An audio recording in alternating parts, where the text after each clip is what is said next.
Go get him, Johnny. My grandmother flew at F-35 once. Once.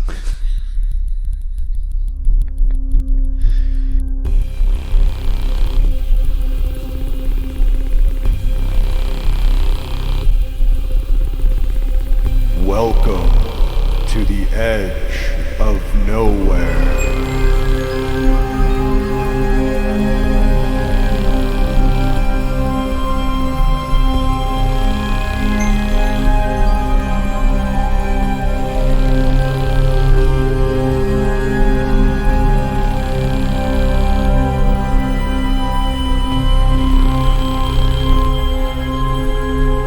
Monster Lore Tour Podcast. All right. Hello, everybody, and welcome to this 26th edition of the Monster Lore Tour Paranormal Deep Dives from the Edge of Nowhere podcast. I'm your host, Jeremy Carr, here along with my co-host and the bangers to my mash, Mr. Matt Ozero, a.k.a. the Moz. How we doing today, Moz? Bangers to my... For today's episode, we will be going to the UK. Yeah, but they're all... It's based in London area, you know. You're still like Elf and Shelf and me, I feel like. No, that's just a UK reference, bangers and mash. All right, okay, but to me it's suggestive and maybe, you know. If I said the sausage to my potatoes, it loses its meaning. I get it. No, it's fine. Oh, you're saying yeah, gotcha. Yeah. So how we doing today, Moz? Did we do that already? I'm already complaining, which is typical, honestly. All right. When do I not complain anymore? So I kvetch. There's a difference between kvetching and complaining. So fair enough. Yeah. Well, let's start with a little old business. So we have a couple pieces from the previous Kustica episode. It was about the otter men of the Arctic, basically. So first point for old business is we wondered on whether people ate otter. It occurred to us that we didn't even know if people ate otter meat, really. And I dove into our typical MLT-style deep research phase, and this turned out to be a more complicated question than I expected, of course. Definitely not a straight yes or no. Turns out that Tlingit, we talked extensively about in the otter Kustica episode, Alaska, and other native tribes up in the area have been harvesting sea otters for centuries, but apparently not for use as a food. It's kind of odd, you know. Usually when you harvest an animal, that's one of the primary things you're doing it for. But they use the pelts and bones and pieces of the otter for all kinds of useful things. But it appears that the only use they had for the meat was to feed to the dogs. See, on point. We got a dog barking. I didn't know why he was barking. Now you know. But now it makes sense. If you want to get the whole story, which is really interesting if you're into that sort of thing, I will put a link to the article I'm kind of teasing here that I found on the subject in the show notes for you. That'll be the first show note for you if you want to go check that out. And next point is I totally botched the new Simon Pegg movie situation. He is playing Dr. Nandor Fodor. This movie just came out, I don't know, once this episode airs, I think a couple months before air date for this episode, the movie came out. It's called Nandor Fodor and the Talking Mongoose. It's a mongoose, not an otter. I was totally off on that. I have not seen the movie yet. I'm really interested to do so. We might have to watch that, Moz. 2 quick points on that. Uh-huh. One, it should be Nandor from What We Do in the Shadows should be playing. Well, that's Nandor. the namesake, I assume. And right? then Simon Pegg could do what I wanted. I asked him to do one on the Dober Chu, the big rat from his area. Yeah. And I didn't know he was doing this. The other point is as soon as we got off mic, then I knew what you were talking about to some degree and found it right away. And my psychic encyclopedia that I pulled off the shelf. All right, do your thing. And the cool thing about this being in our old business right now, with Simon Pegg playing Nandor Fodor, is that Nandor Fodor is a primary character in today's episode. Correct. It's a perfect tie together, Moz. There you go. But and you said you wanted to say something about old business on the Kustica episode also, Moss? Yeah, I'm going to be moving that. We've got a Leap Day special on rabbits, and I only got through 13,000 of my 17,000 words on the Kustica. It was still a 2-hour episode, so... Oh, you missed a piece. I missed a couple of pieces, so I'm going to throw them in before the rabbits, and we will catch up a little bit. Okay, cool. We do jump around, and I think it's great the way we do it, because you're always a quick study, and we jump around, but Yeah. I have way too many notes, and I can't get through them even if we go straight through them. It's just not the way it works. Moz over-prepares grossly for these things. Yeah, it's ridiculous, Yeah, actually. But, so what he's talking about is we will have our Leap Day special coming out on February 29th, so make sure you check that out. That'll be on, let's see, when this comes out, it will be next Thursday, I believe. So make sure you check that out. Next week, we'll basically give you an extra episode on the last day of February. Only once every 4 years, so we can't do it again for 4 more years. Yeah. So I figured we may as well take advantage of this Leap Day to do our Leap Day special. Yeah, you texted me about leap year. I texted right back, Leapus. So we're doing monster rabbits. Yeah, Within there you go. 10 seconds. That's going to be fun. Kind of a shorter episode, but now that we're adding a piece of the Kustica to it, it should be pretty good. It's going to be fun. Yeah, it's going to be a fun one. So before we jump into the heart of this one here, just make sure you hit those happy fun buttons on whatever platform you're on, the like, subscribe, share. If you got a minute, leave us a review, give us a rating, whatever. That's always very appreciated and helpful. Now let's get into our actual story today, Moz.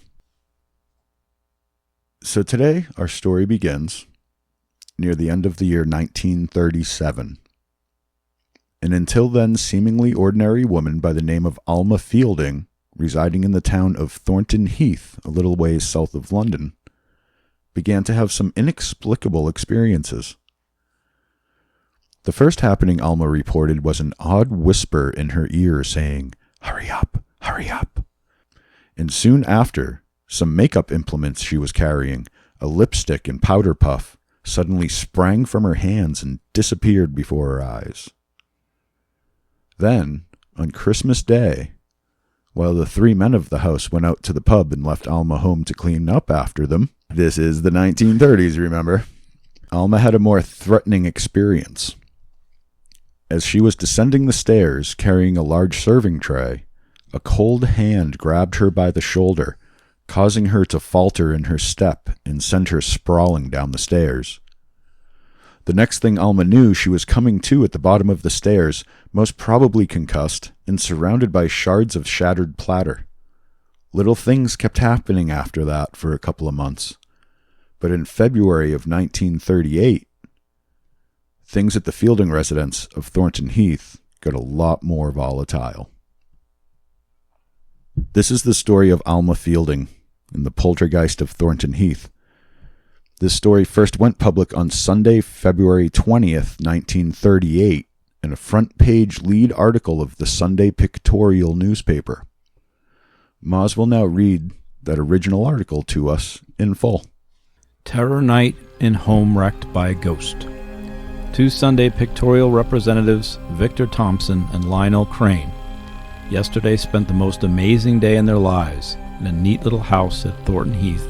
They saw miracles wrought by some malevolent, ghostly force. It is the most amazing case of a poltergeist mischievous spirit ever known. The occupants of the house are Mr. and Mrs. Leslie Fielding and their 16-year-old son, Donald. They have a lodger, Mr. George Saunders. A few days ago, the imprint of a hand with 5 fingers appeared on a mirror here, Mrs. Fielding told Victor Thompson and Lionel Crane. Since then, crash. Her story was interrupted by a noise in the hall. Our representatives ran out of the living room and found that a heavy brown tender from an upstairs bedroom had been hurled down the stairs. Nobody was upstairs. Mr. and Miss Fielding said dozens of happenings like that had occurred in the last 12 hours. Tumblers had been hurled across rooms and smashed against the wall. A pot of vanishing cream had fallen, apparently through a ceiling, onto Miss Fielding's head. Our men themselves saw the following miracles. A saucer held in Mrs. Fielding's hand smashed into fragments, cutting her badly. Eggs in a crockery hurling from the kitchen and falling at their feet. A saucepan floating in the air. a wine glass apparently coming right through the door of a heavy oaken sideboard. Late last night, the eerie manifestations were still occurring. I feel some terrible climax is approaching, said Miss Fielding. We shall stay up all night to see it through. I hope it comes soon. Our nerves cannot stand much more. Something to note here, the article mentions the handprint on the mirror as specifically having 5 fingers, which seems a weird detail to include because, hands have 5 fingers. Yeah. But I think I figured this out. The book I read to research this, which is titled The Haunting of Alma Fielding by Kate Summerscale, says that this handprint on the mirror had 6 fingers, making it an oddity that one would certainly mention, right, if you were writing up the story. So my question now is, did the newspaper get it wrong or did the book? If I had to make the best deduction, I'd say the 6 fingers is probably correct and that the newspaper tried to add the detail, but it was lost in editing. You think that's maybe appropriate, Moz? What do you think when we think 6 fingers that I would think? I'm going to put it back to you. The Princess Bride. Correct. It's Carl Grugan, the 6-fingered man. And if it's a one-handed man, which should be looking for the fugitive, Right. Yeah. Right. So, but one of the two. One-armed man. The one-armed man. Arm, yeah, it was the one-armed. Yeah. But anywho, let's get back on track here. I do have one other discrepancy I want to get out of the way before we really get into the meat of this. So the timeline in the book seems a bit skewed, but it does have things in the right order. So my story is going to be a little different than the book's because of this. But using that info and the date of the original newspaper article and the timeline data that they report, I did manage to piece it together. So here is when and how this whole thing started, to the best of my reckoning. On Sunday, February 13th, 1938, while visiting a friend's house, Alma suddenly fell ill with excruciating pain in her pelvis. Alma had long-term kidney issues. We'll get back into the origins of this in a bit.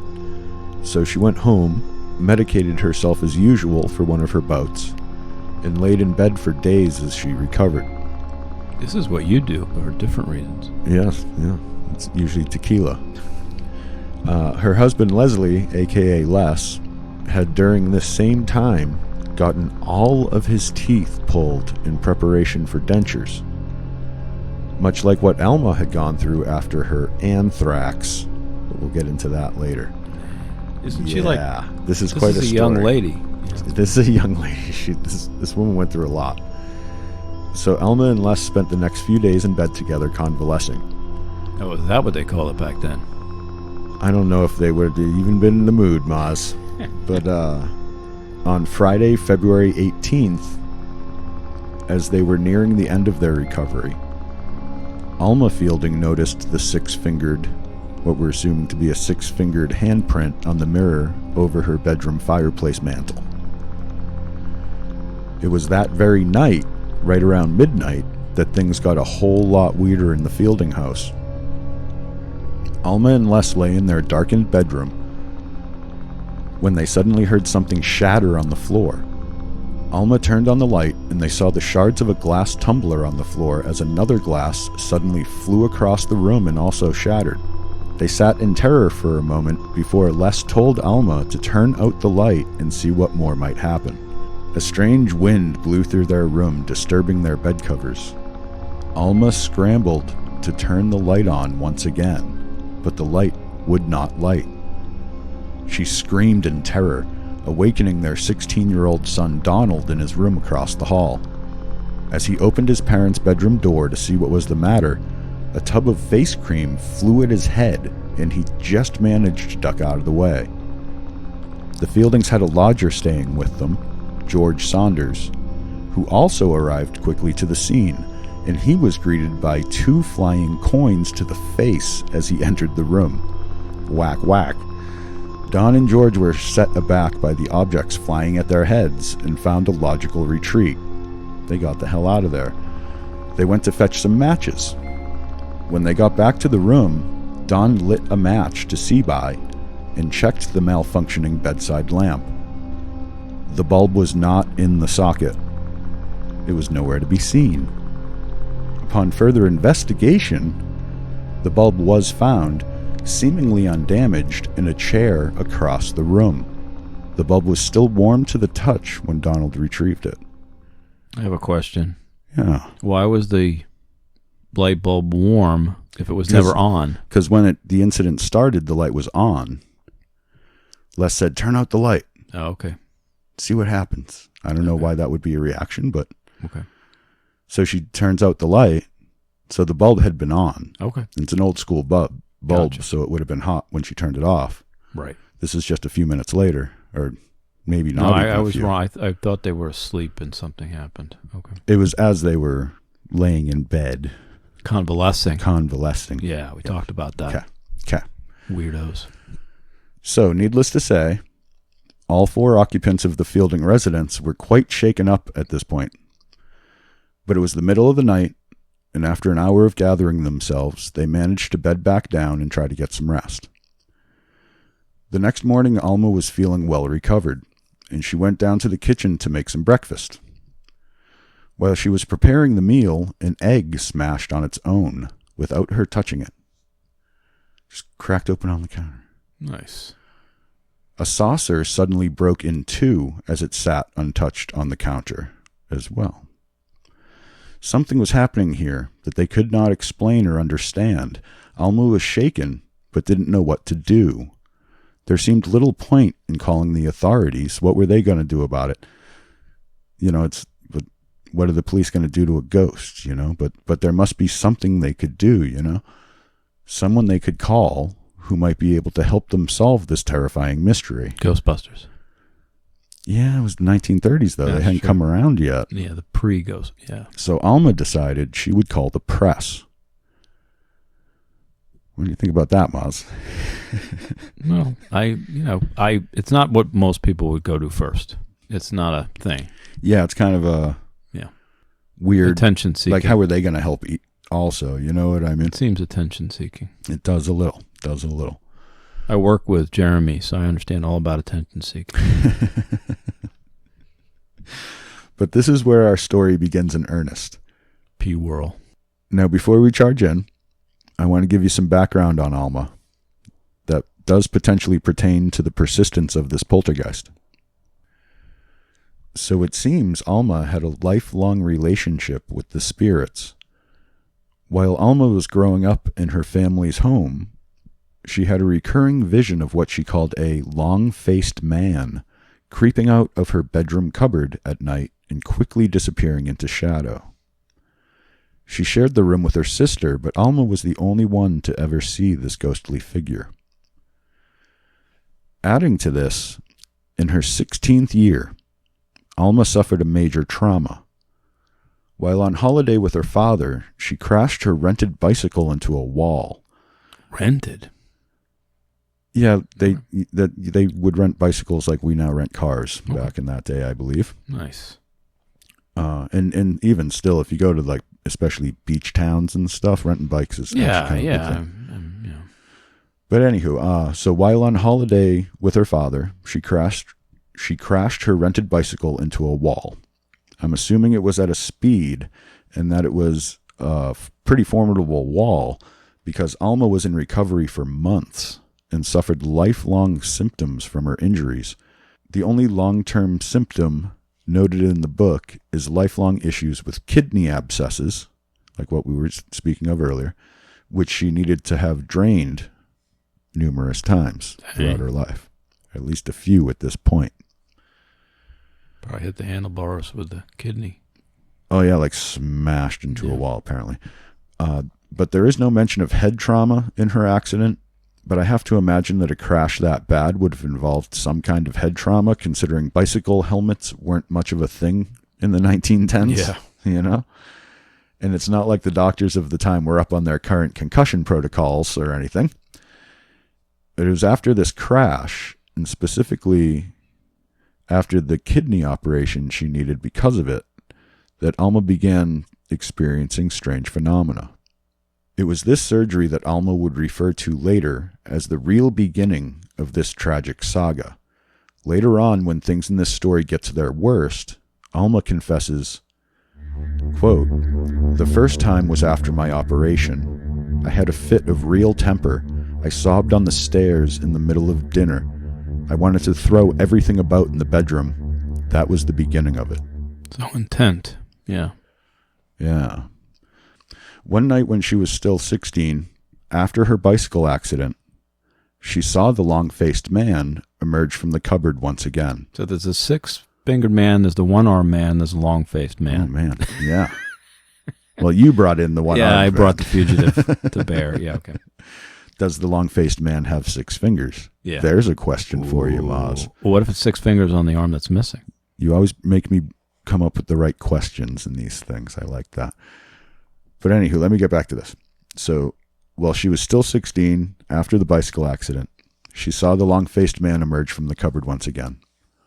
But this time he did not just dissipate as usual. This time she watched him walk straight over to her bedside. To convalesce. I was waiting for you. At which point she turned off like a switch. It's like she blanked.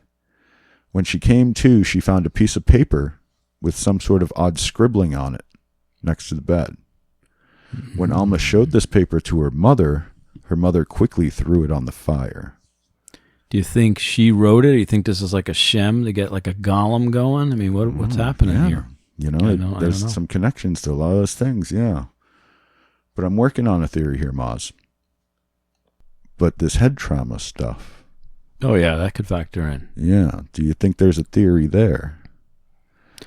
If she was already sensitive, and then she suffers a trauma like that, and then the surgery, if they were using especially if they were using some kind of anesthesia on her, old school anesthesia, putting her under with chloroform or some old school nonsense like that.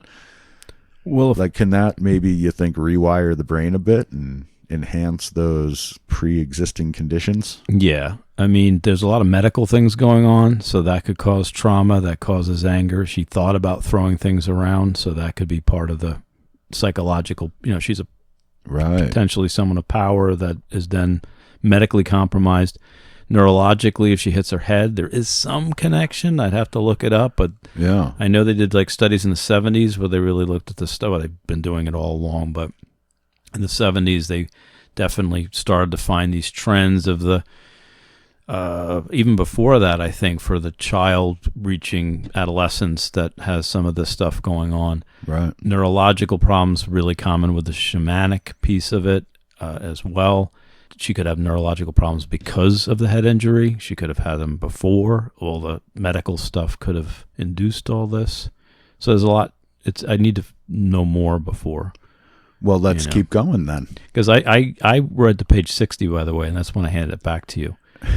We decided the book. Yeah, we were decided one of us was going to do this, and you took the book and walked away. And that's right. I bought the book, and then you took the book. I said, yes, this is going to be good. One of us should do it. And you took the book away, and you walked away. And I took it back, yeah. Exactly. That's how it went down. Yeah. But and then he threw it at the kid Donald when he came in the room, right at his face. I do like to throw things at people's faces sometimes. Yeah. It's usually just Maz, though. It's a good, stunt. You unscrew the light bulb, you throw whatever you want, who's ever walking in the door. Maybe, Donald, you should have done your homework, and the poltergeist wouldn't have thrown that at your face. Right. I mean, it is... There's always a trickster element, isn't there? Well, the light's out, so both of the people for this one didn't see anything because she could have, obviously put the bulb on the chair and then thrown something whoever's coming in the room. Right. I would have done that. Well, if they were in bed together, though, to get that bulb out and move it over there. Well, it could be the husband and the wife. I mean, it was George. It was Colonel Sanders. There's Alma and Les are the couple. Right. Donald, the son, and George, the renter. Or the boarder. Right. And I got through this part in the book. This is all before page 60 because I remember most of this. Yes, this is just the beginning.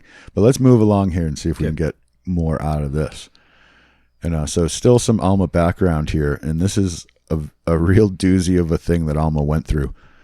So this is a little more down the road. So Alma is now 23 years old, and she loses all of her teeth. Didn't the other guy lose his teeth too? He was getting his removed for dentures. He was probably missing some, had a lot of tooth problems. Back in the day, they would just tear them all out and give you dentures. Yeah. But this is when Alma was 23. She wasn't old enough for that sort of tooth problem yet, but she still lost all of her teeth all at the same time. In this case, it was due to her contracting anthrax from an animal bristle toothbrush she had just bought at the store. I'm a brand new toothbrush. We don't have animal bristle toothbrushes anymore. She got anthrax from her new toothbrush. Yeah. Yeah. This might be the creepiest thing about this whole story. Honestly, I don't even know how to process that. Talk about head injury. If you used a water pick back then, you would probably have a head injury. Oh my goodness.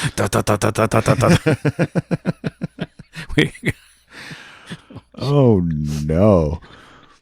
But due to the anthrax infection in her gums, all of her teeth were removed and she nearly died. Like, this was a harrowing, lots of doctor visits, lots of drugs. That's awful. And just like serious recovery. But long story short, Alma did recover, got some dentures, and life moved on.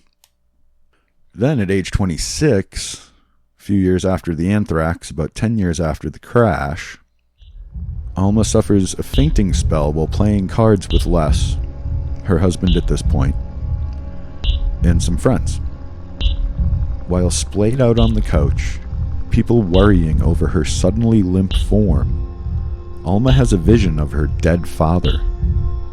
She would later tell Les that, quote, "My father leant across and drew a cross with his finger on my left breast." Wow. Specific, right?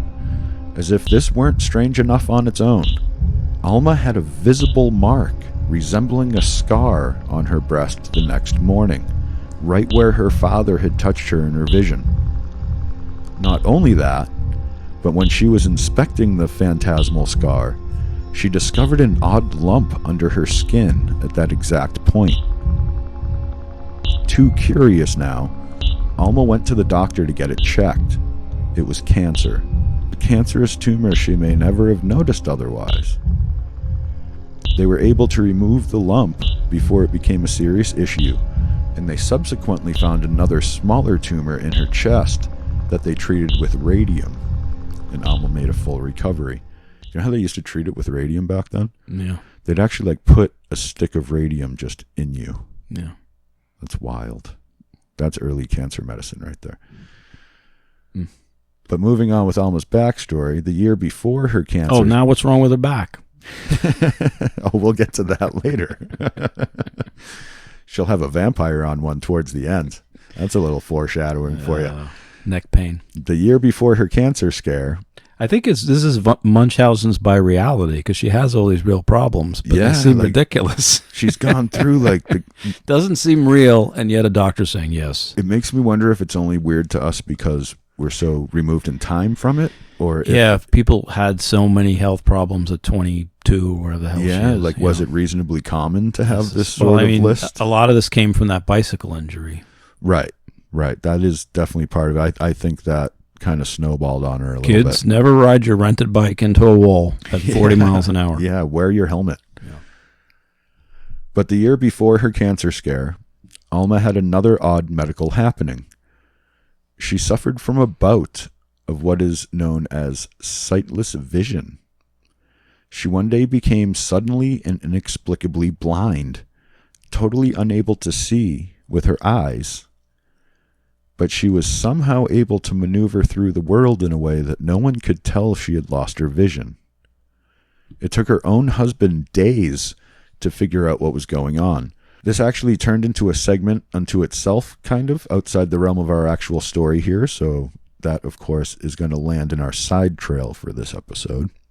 But so now, she was blind for a little while. This one sounds like, again, back to that shamanic neurological or histrionic piece of it. But they do have ones where people neurologically, the eye is fine, but they neurologically can't process. Yeah. But when they show them cards, they can actually guess. Like if they say, well, just guess what you think it is. It's a star. They get it right like all the time, but they still can't navigate the room because they're blind. There is a neurological problem. This could be histrionics. I mean, I have no idea. So Put a pin in that, as you like to say, because I'm going to pick your brain a lot more on it in the side trail. yeah. So moving on. So all this shows that Alma was no stranger to stranger things when she finally decided to call the press in 1938. Those kids could ride their bike, let me tell you. Yeah. We'll talk more on that later in our theory section, but for now, let's get back to the present of our story, which at this point of the timeline is February 1938. On the morning of Saturday, February 19th, the morning of the self-smashing egg, Alma contacted the Sunday Pictorial, a local newspaper in the area, and pleaded with them to send someone to record and investigate the strange happenings in her home. The people at the Pictorial were hesitant, but not wanting to miss a potential story, they decided to send out a reporter and a photographer. Victor Thompson and Lionel Crane, who would the next day publish the original newspaper article we already presented, thank you, Moz, added it all up, and it was a truly eventful couple of days at the Fielding residence, but things were just getting started. A few days later, on Tuesday the 22nd, two reps from another local paper, the Croydon Advertiser, spent the night at the Fielding residence. They were a reporter named only as Jack and an unnamed photographer. Let's hear how Kate Summerscale recounts the happenings of that night in her book, The Haunting of Alma Fielding. You want to take this one, Moz? Jack and the newspaper's photographer had still been playing darts with Les and George when Alma finally headed to bed at 2:30 a.m., telling the visitors that they should stay in Don's room. A few minutes later, they heard a heavy thud overhead. Jack, Les, and the photographer rushed upstairs. Alma was emerging from her bedroom, pulling on a dressing gown as she crossed the landing and opened the door to her son's room. Jack saw the wardrobe lying across the empty bed, its mirror cracked where it had hit the bedpost. Just then, a cry came from the hallway. George had followed the others upstairs, and as he climbed the steps with the help of a crutch, he had fallen backwards and tumbled to the ground. An invisible hand had pushed him in the chest, he said. Jack, the photographer, Alma, Les, and George all slept downstairs that night. They went up in pairs to use the bathroom. Jeremy and I do that too sometimes. Oh, yeah, we go everywhere together. Yeah. When you share a brain, it's well, hard it's the to club. separate. When we club together. There you go. Actually, we're pub guys. We're not club guys, for the record. Very true. Too true. Too true. But you might have noticed someone missing in the group from that story, Donald Fielding, the son. Well, he was the only one smart enough to get the hell out of there. He was staying with friends at this point for a while, not wanting to stay in the House of Horrors anymore. Yeah, because Mom keeps throwing things with her brain at his head. Right. That's why his room was open for the guests to stay in, because he had evacuated. Good for him. Don's a smart kid. But these happenings were all too real for Don, who had witnessed a brass-handled hairbrush follow him down the stairs on 2 separate occasions prior to all of the recent madness breaking out. And by follow him down the stairs, I don't mean like tumbling like a falling object, like somebody threw it at him. Yeah, Scooby-Dooey. Literally floating through the air, just as pleasant as you please, looking him in the eye kind of thing. So after experiences like that, and the spirits now seeming to turn mean, he got the heck out of there. Yeah. Now, the story was unfolding before the eyes of these reporters from the local papers, and there were some other very interested parties looking to get in on the action. In particular was the renowned, but recently fallen out of favor, paranormalist Dr. Nandor Fodor. There he is. Simon Pegg. Who is currently the head ghost hunter for the International Institute for Psychical Research. I will be referring to that often as the IIPR, International Institute for Psychical Research. Dr. Fodor was a huge name in the realm of paranormalists of his day, and is making a resurgence, as such, with the new Simon Pegg movie we talked about earlier, titled Nandor Fodor and the Talking Mongoose, which is based on a real investigation conducted by Dr. Fodor prior to the Alma Fielding case. And they actually do talk about that one at least a little bit in Kate Summerscale's book. Very good book, by the way. If you want the whole thing on this story later, definitely pick up that book. It's one of the better books I've read on a subject like this.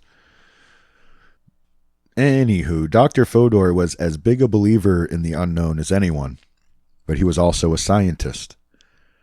Through his thorough investigations of all the paranormal happenings he could find, he had met too many hoaxers, charlatans, and frauds, so his faith was certainly a bit shaken, but in the end he still believed.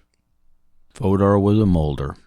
Being both a scientist and a believer in the unknown, and it being the heyday of Freudian psychology, he developed a theory that satisfied his inner scientist while waylaying his doubt in the paranormal. I remember like sneaking in to get a interview with Freud because he knew, like his wife knew Freud, something like that. You're jumping to the end. Sorry. That's actually the side trail. We'll get into that in the side trail. Nice. Oh, yes, but he came up with the theory for the scientist side and the paranormal side in him. But here's how Kate Summerscale sums up that theory in her book. You want to read this for us, Maz? Sure. He guessed that a few people suffered from mental abnormalities that allowed them to detach from the conscious selves and tune into others' moods and thoughts, and that a very few were so dissociated that they radiated kinetic energy. He wondered whether this energy might stem from suppressed feelings, if unconscious desires found ways to reveal themselves in slips of the tongue, dreams, jokes, and tics, as Freud described. Perhaps they could manifest themselves beyond the body, too. That's the heart of it right there, but we'll get deeper into it in Fodor's whole story of how he got there in the side trail. I have found very few people covering this story of Alma Fielding, and the few I did find ended up pretty much being all about Nandor, and never actually about Alma. So I'm trying not to do that here. I like it that all about Nandor. Let's do an episode on that. He may get an episode or two or three even later, depending on how much research we get. We're talking about what we do in the shadows, or but this is Fodor? not his his episode. It would be impossible to tell Alma's story without including Dr. Fodor in woven in, because he is a big part of the story. Yeah. But I do want to focus primarily on Alma for the episode. We'll talk about Fodor in the side trail. He may even get his own episodes later. So. Nice. But before we move on here, Maz, as our resident master of psychology, what do you think of Fodor's theory at a glance here?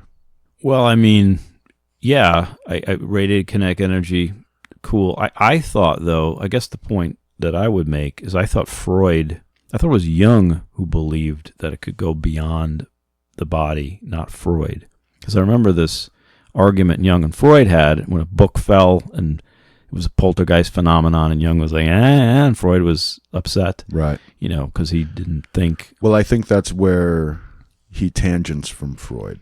He was using a Freudian base to build his own new theory that brought in that other element, I think, is how that all came But it says, about. as Freud described, perhaps they could manifest themselves beyond the body. Oh, it says, as Freud described. And Jung was no, it's talking about slips of the tongue, dreams, jokes, and tics, as Freud described. He had the physical manifestations, Fodor the dream thought, but Fodor added to that, right. that perhaps they could actually happen outside the body, right. not just in your dreams right. and physical tics and things like that. And I think you're right. This is where Jung and Freud parted. That was the schizoid layer, or whatever the heck he called it. Psychoid, psychoid layer. Nandor Fodor was a young Freudian. Yeah. He was more of a Neil Jungian, as we call him, Neil MLT. Jungian. There you go. And that's Freud right. would be the Bob Dylan. I forgot we had a word for that already. Yeah, we already, because we make mistakes, they become part of the lingo now, too. And Neil Jungian, yes. But it was a really cool account where they were having this same argument, and then a book falls off the shelf, and Jung was trying to convince them. I came across that somewhere in the collected works of Carl Jung. So, Cool story. But anywho, let's get back into Fodor's interest in the Alma Fielding case, specifically. As we said, he was one of the biggest names in paranormal investigation at the time. However, at this time of our story, he had fallen out of favor with the paranormal community. He had questioned the power and abilities of mediums publicly, and with the times being what they were at the time, this had caused him to be seen as a debunking unbeliever worthy of the title Sir Richard Scullymuggle. Dang. They had those terminologies back then? Nice. once we build our time machine, they will. All right. But this was certainly not true, and he was out to regain his previous reputation.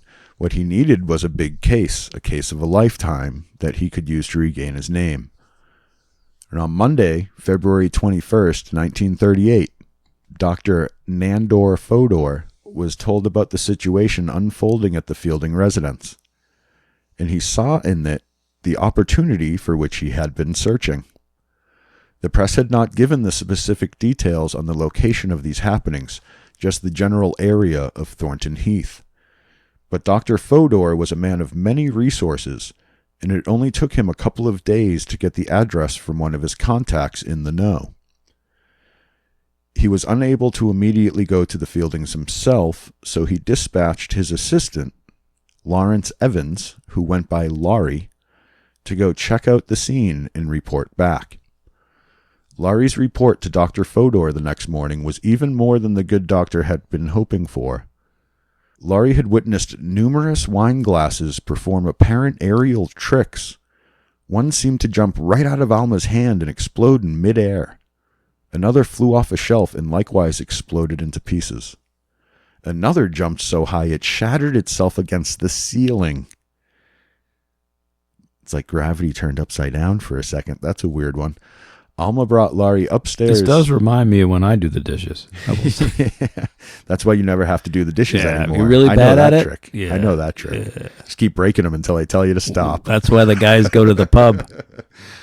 I hope nobody's kids heard that.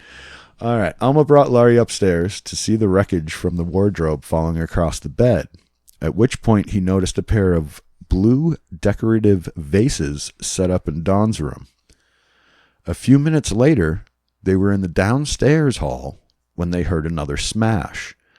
They looked over, and at the bottom of the stairs was the smashed remains of one of the blue vases from Don's room. They were the only two in the house at the time.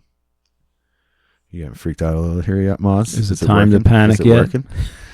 So first thing in the morning, Laurie reports back to his boss, Dr. Fodor. And the good doctor is so excited, he arrives at the Fielding house in person shortly before noon on Thursday, the 24th of February. And luckily for Dr. Fodor's aspirations, the Thornton Heath poltergeist was just getting warmed up. Here is a breakdown of the day's poltergeist's events after Dr. Fodor's arrival. Breakdown of the breaks. Of the Let's breakage. break it on down. Of the breakage. Break it on down. At 1:50 p.m., as Alma is walking out of the kitchen, no one else is in the kitchen now, mind you. A glass tumbler, there's a lot of these in this story, fell from the kitchen table and clanked on the floor.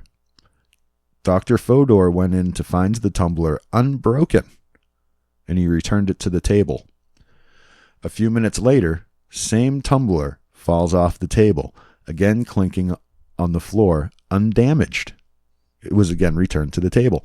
And from the previous breakages, we know how easy these things are to break. Let me just drop that in there, Moz. They're dropping a lot of stuff. Yeah. Yeah, but the glass tumblers were all smashing before. This one keeps falling and not breaking. And 5 minutes later, again, the same tumbler falls off the same table and still unbroken. Nice. That's a weird one. Yeah. At 2:15, as they sat in the dining room drinking tea, Alma's teacup flew from her hand and just missed slamming Les in the face. At the same instant, her saucer smashed against the hearth of the fireplace on which Alma was sitting. Were they Greek? Was this a Greek family? Is it a wedding day? Yeah, it could be. Oopa! As Les was leaving for work a short time later, Alma's piping hot cup of tea flew at George's face, dousing him with the hot tea. Quickly after that, 2 glass tumblers flew across the room, one smashing violently against the wall.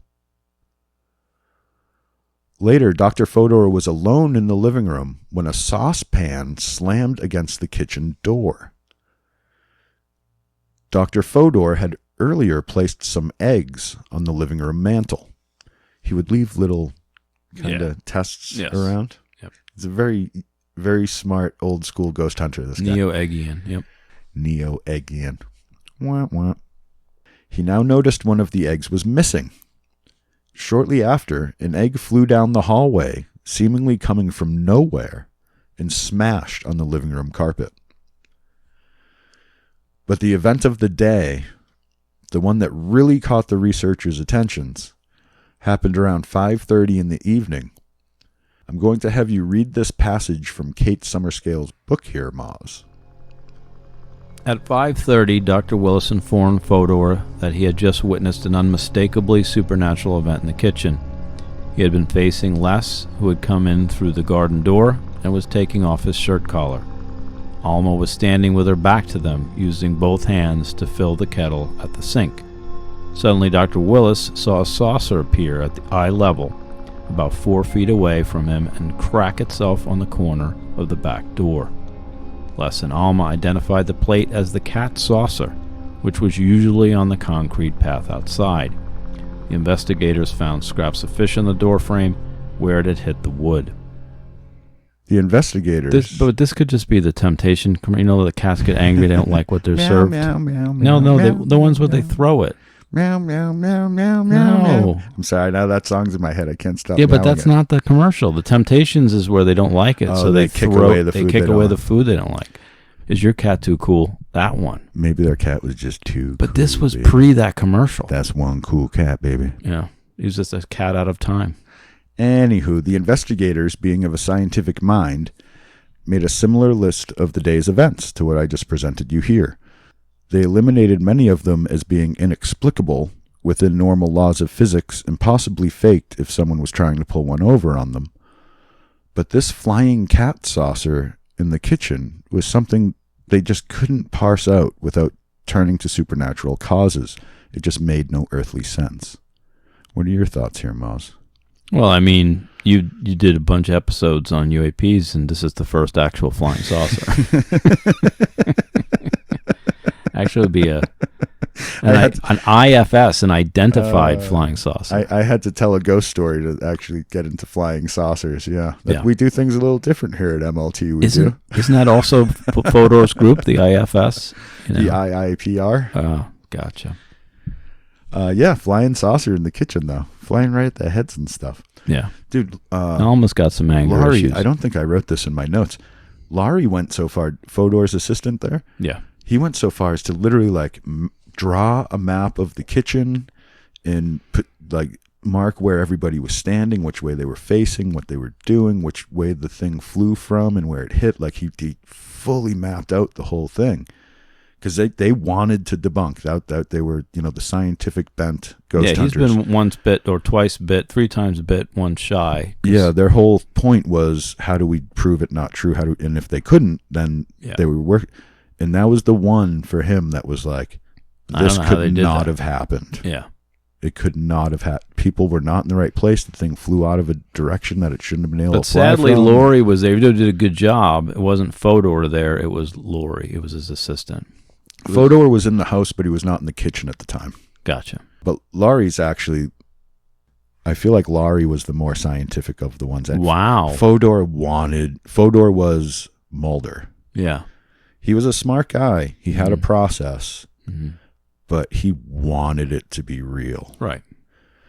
Laurie seemed, at least from what I get from the book and just the way the whole story played out, he was more of a Scully. Yeah, what's really going on here kind of guy, you know, and I'm not quite like full on Scully skeptic side, but he definitely would never make it over a 5 on our believability scale, you know what I mean? Yeah. Whereas Fodor would be like 10, 10, Yeah. 10. I You know. gotcha. But anyhow, so Alma had some family and friends stop by during Dr. Fodor's investigations, and they spoke to him of how they used to think Alma was a weird eccentric with her stories of the poltergeist and, you know, the long-faced man and all that stuff. But they all said they had now witnessed these things firsthand and were true believers in Alma's plight. Apparently weird things had been happening to and around Alma sporadically for a long time, like we had been talking about, only some of which we actually discussed earlier, though. The evidence Dr. Fodor had been hoping to find at the Fielding house was starting to pile up. Dr. Fodor arranged for Alma to visit the IIPR, the International Institute of Psychical Research, I'm just going to say it one more time, of which he was the chief ghost hunter, the very next day for further testing. He wants her to come in the very next day for further testing. He's really excited. Mm-hmm. You know what I mean? He's like, this is the one I've been looking for. The next morning, Friday the 25th of February, Alma visited a local cafe on her way to her meeting at the IIPR. While at the cafe, Alma sat peacefully drinking her tea. Her teacup and saucer suddenly flew from her hands as a glass of milk simultaneously crashed to the floor. Was the milk hers? Things just started flying around. Was the milk on the same table? I don't think so. I think it was like nearby. Gotcha. Kind of thing. Yeah. But Alma was visibly shaken by the incident, so the owner of the cafe brought her a cup of Bovril to calm her down. Bovril? Yeah, you're as confused as I was when I read that in the book. We'll get into that, though. Let me get through the rest of this story first. Alma sat holding the cup of hot liquid fearfully, afraid to try to drink it, sure that it would fly from her grip as soon as she tried. Some minutes passed with her friend soothing her mood, and when she relaxed enough to forget her fear and attempt a sip of her Bovril, whoosh!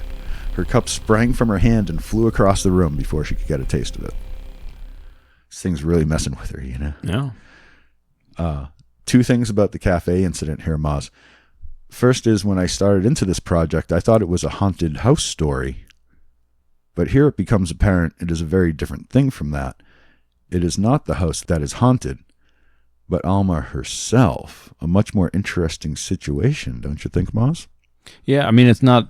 A lot of times that's what they found. It was a person, not a house, not a place. Yeah, it's the person, not the place. Yeah, it's not uncommon to have found those following the people around. Yeah, so this is where I saw the expanse of this. And the other thing about the cafe incident is I can tell you're not familiar with Bovril, Maz. Nope.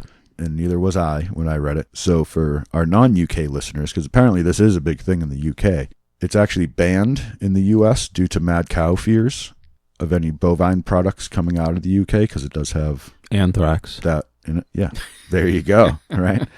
For our Australian listeners, of which I do think we have a few, our Australian listeners might know it as a non-vegetarian version of Vegemite.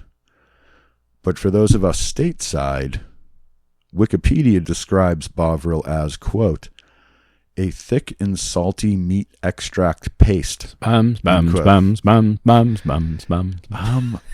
I think it's beyond spam. It's beyond. It's not beyond spam. Wasn't that Nietzsche's final work? It's not spam.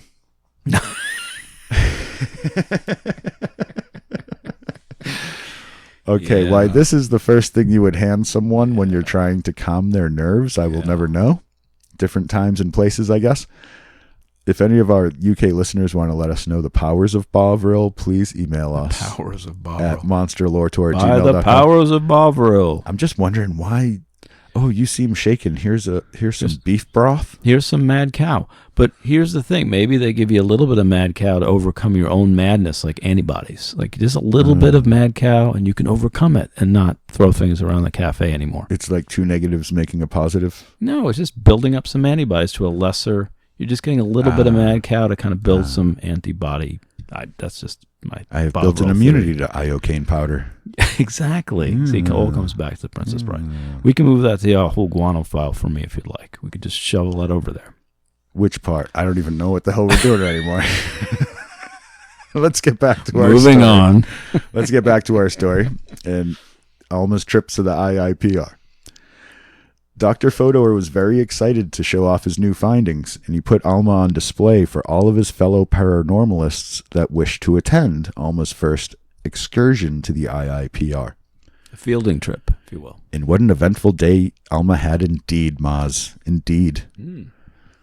After being searched and vetted for potential trickery, Alma was put into what they referred to as a seance room. And by all accounts, seems to have been a rather ordinary room with bookcases on the walls, armchairs placed around the room, sitting area, things like that.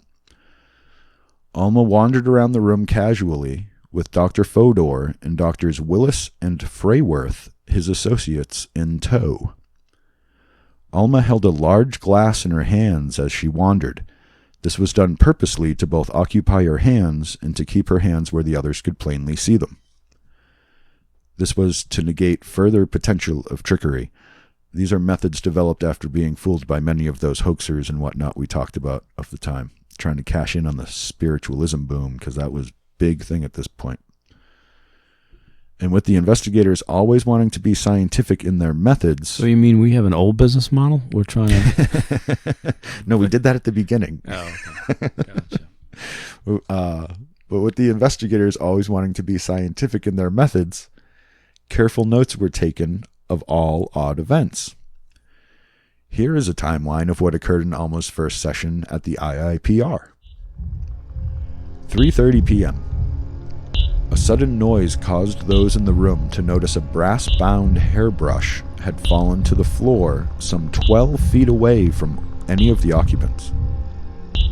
Alma was still holding the glass with both hands per Dr. Fodor's observations at the time. Upon inspection, Alma identified the hairbrush as being one of her own that she last saw in her bedroom that morning. Hovering down the stairwell. Or chasing her kid down the stairs, yeah. The same hairbrush that had oh, this is my notes. The same hairbrush that had followed her son Don down the stairs a couple of times. Apparently the brush was warm to the touch. That's interesting, warm to the touch. It was like the light bulb had a reason to be warm to the touch, yeah. Right, the brush being warm to the touch could actually imply a couple different things. Telekinesis. Well, was it warm due to being teleported through space-time and appearing in the seance room? Or was it warm from being pressed against up Alma's flesh until she got a chance to sneak it out and make it suddenly appear? Yep. These are the questions you have to ask in these seance rooms in the 1930s. Yep. But how would it have gone unnoticed when she was pretty thoroughly searched? And how could she have made it appear to like so far away from everybody while being like really observed by all these witnesses? You know what I mean? Yep. It's a good trick. If it is a trick, it's a very good one. But much like the cat's flying saucer, now I'm going to laugh every time I think about that. The flying saucer in the Fielding's kitchen, no one could explain this away. 4:15 p.m. Alma was once again holding the glass and being observed when another mystery object suddenly fell to the floor behind Alma with a rattle. It was a small canister of pills, again an object that was familiar to Alma, something she said belonged to her but should be at home on her dressing table. Again, the object was warm to the touch. After the appearance of the second personal object, Dr. Fodor upped his game a bit. Now, instead of freely walking around the room, Alma was asked to sit inside a wooden cabinet with the drapes that functioned as a door to the cabinet draped over her back. This kept her contained, and a panel of witnesses sat before the cabinet, observing her every motion. There would be no slipping one past them here, Maz. Is this where she goes to Narnia? If she falls backwards through that curtain, she might. Okay. Or else there's a wizard back there pulling levers and stuff. 4:45 p.m. Alma sat in her box draped in the drapes. She held a cup of tea and saucer. Everyone rapped on those, waiting for another aerial display. R-A-P-T. Oh. Sorry. Wrong era. But everyone's just staring at her teacup going, is it going to fly away? Is it going to fly away? But Alma was able to drink her tea this time. What happened instead was Alma reported a sudden sensation of something moving up behind her, something under her chair, then the sensation that she was sitting on something uncomfortable. She never took her hands off the tea set.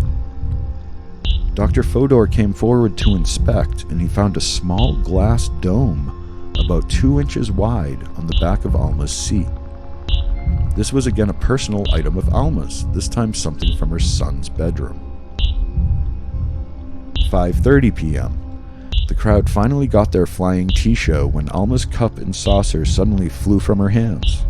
The tea doused the nearest of the crowd, and multiple witnesses testified to the saucer seeming to break in half mid-flight, as though struck by some invisible force. That's something that happened at the house as well. Skeet shooting, yeah. Yeah, it's almost like the ghost is skeet shooting. It's like, pull, and bang. Anywho. The peasants are revolting. Did I overdo it? No, 5:40. Throw some Mel Brooks in there. 5:40 p.m. Shortly after the tea incident, Alma sat quietly in her cabinet, hands now empty and lying in her lap. There was a mysterious bump from the cabinet. Prior to Alma taking up residence in her box, Dr. Fodor had placed therein a few glass tumblers. They're everywhere. Each with a small glass bulb placed carefully inside. Cannon fodder for the poltergeist, essentially. But a little puzzle as well. Now, when Dr. Fodor inspected for the source of the mysterious sound, he discovered one of the small, fragile glass bulbs that had been inside a tumbler, lying unbroken on the floor of the cabinet. All of the tumblers were found to be likewise undamaged and standing in proper order. The observers were awestruck. As far as they could tell, Alma never even came close to touching those things. This concluded the first session of Alma at the IIPR, and Dr. Fodor could not be more excited. This truly seemed to be the case he had been searching for to save his career and reputation as a psychical investigator. But that wasn't the end of the day's strange happenings. Dr. Fodor accompanied Alma on her ride home, where the strangeness just kept stranging. Doctors Fodor and Willis began the journey in the front seat, with Alma riding in the back. 10 minutes into the ride, an unidentified tea saucer launched itself into the air from the back seat and shattered mid-flight. Now they don't even have to have the saucers for him to be flying at them. This is a flying saucer story. Mm-hmm. And the lid of an old amplifier that Fodor had stowed in the back seat seemed to jump up and down a couple of times of its own accord. At this point, Dr. Fodor moved to the back seat next to Alma. He positioned himself so his leg was between Alma and the amplifier, but the cover still inexplicably kept jostling around. Dr. Fodor was rewarded for his curiosity with a smack to the face from Alma's handbag. She claimed no responsibility. Yeah. Oh, likely story. She definitely did that one, I think, but he deserved it. Yeah. Then things started disappearing off of Alma. This gets weird. A shoe, her hat, her diamante clip, each, one at a time, seemed to disappear into nothingness before Dr. Fodor's eyes. Baffled, Dr. Fodor wrapped his arm around Alma, holding her left arm with his left hand and her right with his right. A very intimate sort of position to put yourself in with a married woman, I would think, but we'll get more into that a little bit later as well. And he held her arms to make sure... Convalescing. Yeah. And he held her arms to make sure he could track any movement, needing to prove that she wasn't just pulling illusions on him. As Dr. Fodor held her this way, Alma's right glove, which reached almost to the elbow, slowly removed itself without any perceptible movement from Alma, and then put itself back onto her hand and slid back up her arm. Dr. Fodor said the incident, quote, filled him with a sense of marvelous. It was like being in Alice in Wonderland, unquote. That's a little trippy, right, Moz? Glove coming off, going on, while he's sitting there holding her down? Yeah. A little weird. There is, and just as a note, there is white glove treatment. There is no indication in my research at all, or in the book, anything else I looked into, that Alma and Nandor Fodor had any sort of sexual affair. But there are a lot of things about their relationship that feel quite lascivious, very kind of flirty and lustful in a way. Yeah. But I just wanted to point out directly that as far as anyone can really tell, as far as I can tell, they never did actually have like a sexual thing. Mm-hmm. There was an intimacy to their relationship, but it didn't go that far. Gotcha. I just wanted to put that in there so nobody's distracted by it as we move on. All right, so Alma's next visit to the IIPR was a bit different. This time the three male doctors dressed her in one of their overcoats and took turns secreting things in and out of her pockets and watching them disappear and reappear like some sort of flirtatious psychical game. Alma was getting a lot of attention from a lot of people, and she was seeming to enjoy it. Her visits to the IIPR, and particularly with Dr. Fodor, became more and more frequent and the new focus of Alma's life. They tried different approaches to examining Alma's so-called condition with mixed results, but the strange appearances of Alma's personal items, or those of her loved ones, was a persistent theme throughout her visits. It didn't take long for Les Fielding, Alma's husband, to catch on to this vibe Alma was putting out about the whole Dr. Fodor and the IIPR thing. So one night after Alma had made a number of visits to the IIPR, Les told Alma that he didn't want her subjecting herself to Dr. Fodor's experiments anymore, and he didn't want her to return to the seance rooms. Alma grudgingly agreed, but her poltergeist apparently took great exception because it kicked into serious action immediately after Les's ultimatum. A plate and a tumbler in the kitchen smashed themselves to dust as soon as Alma agreed. Then they went up to bed, and once they laid in it, their bed threw a fit, bouncing around like a mechanical bull, making the whole house rattle. Did they put the quarters into that? Those used to be really cool back in the day. Then the bedside chair went tumbling through the air across their bedroom. Then the chair moved to lock out their boarder George when he came to see what was about. Chair just like slammed up against the door to not let him in. After all this, Les recanted his demand and told Alma she could keep visiting the IIPR. She said she would return the following Wednesday, after which the house was quiet. No more signs of the specter that night. Interesting there, right? Yeah. Maybe the need for attention wasn't just Alma's. But so Alma returned to the IIPR routine the following Wednesday and had another couple of seances with mixed results and no conclusions drawn. Dr. Fodor's next step was to take Alma on a holiday. On Friday the 11th of March, 1938, just a few weeks after meeting for the first time, Dr. Fodor took Alma Fielding for a trip to a resort 45 miles outside of town, joined by Dr. Willis and his wife Hilda. Once there, they would meet Laurie Evans, Dr. Fodor's assistant, and his girlfriend. This bit seems a bit sus to me, gotta say. If this was a movie, they would definitely be sleeping together, you know what I mean? And they're like meeting up with other couples and stuff. So is Simon Pegg sleeping with the mongoose? I guess we'll find out. That's in the sequel. It was on the ride to this resort that Alma told Dr. Fodor of her poltergeist's new penchant, thievery. That's right. Alma's spirit had upgraded from parlor tricks to straight-up theft. Pickpocketing, shoplifting, general pilfering seemed to be the spirit's new favorite thing. It had started the previous day. Alma had gone out shopping with her friend Rose. At the first store they visited, Alma stopped at the jewelry counter to try on a ring. It proved not to her liking, so she gave it back to the clerk, and they were on their way out without another thought. A short time later at the fishmonger's, Alma looked down and noticed the very ring she had tried on and returned and was now on her finger. Jokingly, Rose told her to poltergeist up a string of pearls for her. Rose wants some pearls, man. When they passed back through the jewelry section of Woolworth's on their way back to the bus, Alma glanced at the very string of pearls to which Rose had referred. She was careful not to touch the pearls, as she wasn't actually looking to try to conjure anything, or so she said. But it put an image of the pearls in Alma's mind, and when they got to the bus stop and were boarding the bus, Alma felt a sudden weight around her neck. It was the pearls. She had to have Rose remove them from her neck, as she did not know how to work the clasp.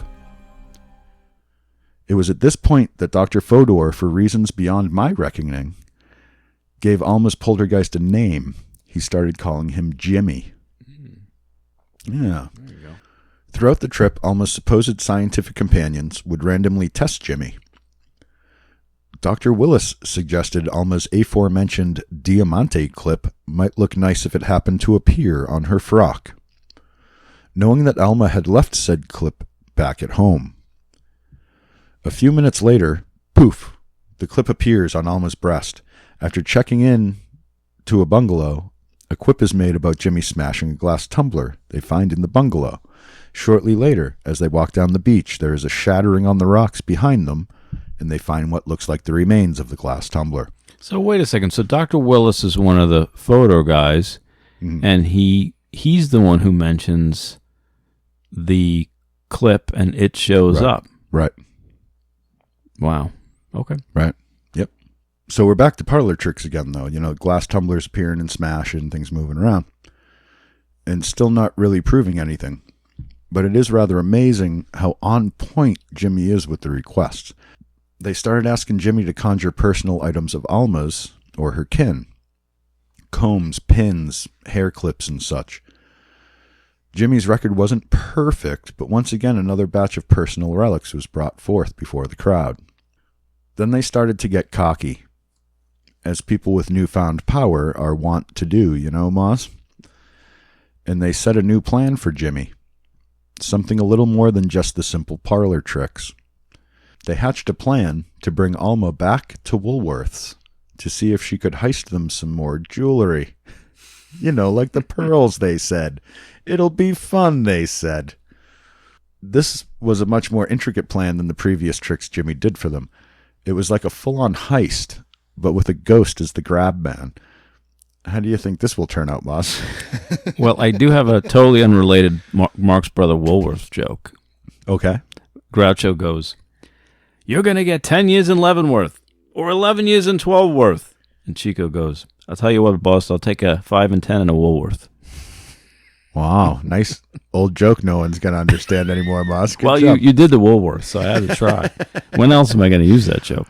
Well, the episode takes place in the 1930s, and there's your 1930s joke. Yeah. Perfect. Yeah. That now, was if we do 1990s, because that's literally 90s, you start losing me. That joke was perfectly time aligned with this story. Yeah. I got older ones. Yeah. I'm sure you do. I'm sure you do. How old are you, Boz? I'm pretty sure he's a zombie. He's just been around for hundreds of years. Me and Nando go way back. I bet. So this is the plan for the heist. As we go forward, you ready? Yes. Alma had the idea of borrowing a film canister for her pocket, remarking what fun it would be if that were the receptacle for the pilfered prize.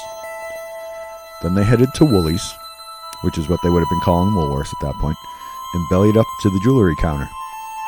As Alma asked the salesperson if she could try on a ring and then returned it most curiously, acting oddly, her companions all lurked over her, paying the situation a strange amount of attention for a lady just trying on a ring. This set off the salesperson's suspicions, and they were then being followed around the store by the employees. Happens to Jeremy and I all the time. Yeah, well, once you get used to it, it doesn't matter no more. Not having a background in criminality, this made the group quite nervous, and they absconded to the sidewalk to find a policeman watching them from across the street. Happens to Jeremy and I all the time. These guys didn't even actually steal anything, and they're freaking out. Barbara, the other woman in their group, stopped to buy something on the way out to try to, make them look a little more normal, but that did not seem to squash the suspicion around them. They moved quickly down the block, and as they turned the corner, out of sight from Woolworth's and the suspicious eyes, they heard a rattle in Alma's pocket. Fodor took the film canister from her and found within it the very ring Alma had tried on at the jewelry counter. They were all quite alarmed, as the three witnesses all swore they saw the ring sitting back on the jewelry counter as they walked away. The best part is that there's still a cop chasing them. And now they have the ring. This is great. Not only did they keep the ring, but they took pictures of themselves with it as research. There you go. Pretty sure the cops would call it evidence. And, it's a good thing they didn't have the internet back then, or they would have been posting that all over the place and find themselves in a bit of trouble, I would think. When they got back from their trip, a bunch more weird stuff started happening at the Fielding house. So we're getting back to the house now. One night, Les was woken up in the wee hours of the morning to the sound of George screaming in the other room. "Get away! Get out!" was the gist of it. When Les confronted George about the commotion the next day, George swore he had woken to the sight of Alma walking into his room, dressed in a red dressing gown and smiling at him most oddly. asking him what his problem was as he screamed at her to get out. Les assured George that this all must have been just a dream, as he remembered distinctly checking on Alma when he woke, finding her laying next to him. And as for the red dressing gown, Alma did own one, or had. She had recently gifted it to her mother. And either way, Alma insisted she had not visited George's room. Manifestations started occurring as well. One day, when Alma was leaning over the bed to rouse Les from a nap, it rained down a batch of fresh violets on her, moist and fragrant. But the sweet flowery scent was quickly replaced by the smell of rot, the stench of death. They searched, but could find no cause of the dank stank. And right around the same time, Donald Fielding, who had moved back into the family house, because, you can only stay at your friend's house for so long before it gets weird. I found that out. Yeah. Sorry, Bone. He spent a night with his head hidden under the covers, as the lights in his bedroom flickered on and off repeatedly and inexplicably throughout the night. There seemed no end to the poltergeist's tauntings. This is when Dr. Fodor and the IIPR started getting deeper in their approach to Alma's case. Dr. Fodor got Alma together with a woman referred to at the IIPR as the Countess. The Countess, whose real name was Elizabeth Severn, was a very highly respected medium by all those in the know. She was now sitting with Alma in sessions that much more closely resembled what we think of as seances today. People sitting around holding the hand, sitting around the table and communing with spirit kind of stuff. But this story needs a countess, so it just gets a little more kind of that era crazy, right? Yeah. But here's a quote from Kate Summerscale's book. The Countess believed that people emanated etheric waves like radium with which they could unconsciously disrupt the world around them. And she agreed with Fodor that Alma's poltergeist might be a projection of her submerged emotions. We are all constant receiving and sending stations, said Elizabeth Severn. And under the influence of intense feelings, the dynamism is greatly increased, so that if the emanations are accelerated and of a violent nature, they may do much harm. That's from page 107 of Kate Summerscale's book. Etheric waves from the ether, yeah. Yeah, and the whole we are all constant receiving and sending stations. Yeah. I'm going to do like 5 episodes on that in season 3. There you go. Yep. The brain as a receiver, people. We will get into that and down this the filter. road. Yeah. We got a lot of monsters to get through before then, though. But these new Countess sessions put Alma under a lot more pressure and scrutiny. She wasn't under the sympathetic protections of Dr. Fodor anymore, and the Countess wasn't in for some bullshit, So this is where it really started getting real for Alma at the IIPR. These sessions would attempt direct communication with the spirit afflicting Alma. This was done with the sitters around a small round table. The spirit would communicate through rattles and taps of the table, or possibly through the physical body and voice of a medium channeler. Not only did it seem to work, that they seemed to be communicating with the spirit that Dr. Fodor had nicknamed Jimmy, as they now all called him, but Jimmy verified Alma's visits from her dead father's spirit, which had recently marked her again. From there, Alma learned to channel the spirits, becoming a beginner medium in her own right, and Jimmy would actually speak through her in full conversation with the sitters at the seances. All those who attended were most thoroughly impressed with the display. And that is not the only new skill set Alma seemed to start developing from this new level of seances with the Countess. Alma's game got lifted. She started having out-of-body experiences. On the night of the annual meeting of the IIPR's 9-member council, Alma had no plans and decided to attend the cinema.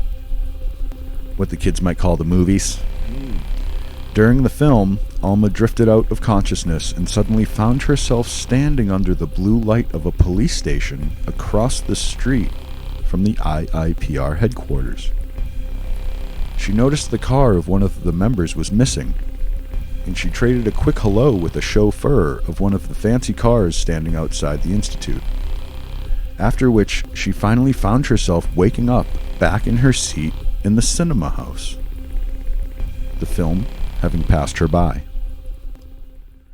When she reported this incident to Dr. Fodor and the Countess, it was verified that the missing car had indeed been missing that night, and the chauffeur Alma claimed to have interacted with verified the interaction without hesitation. It indeed appeared that Alma had appeared outside the IIPR that night, while she was somehow also at the cinema. It's like the bilocation stuff. We see a lot of these old stories where two people in the same places. Usually, it's astral body, like she went out of the body, that's what she's saying, but a lot of times it's associated with death as well. It happens to fetch, but we're going to talk about that real soon.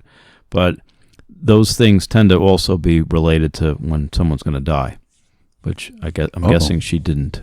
But nope. Yeah. I will give that much away. Alma is alive at the end of this story. All right. It was the 1930s. She's dead now, but she doesn't die here. Gotcha. The movie wasn't that bad. Right. Yeah. That's probably why they haven't made a movie about her yet, because she didn't actually die. Damn you movie makers. Anywho, what the hell was I talking about? Oh, and also at the cinema, yes. Meanwhile, Dr. Nandor Fodor, with his crossed-up scientific and trickstery natures, believe me, we here at MLT can relate to that, had come up with a new way of testing Alma's skills. Actually, not really new.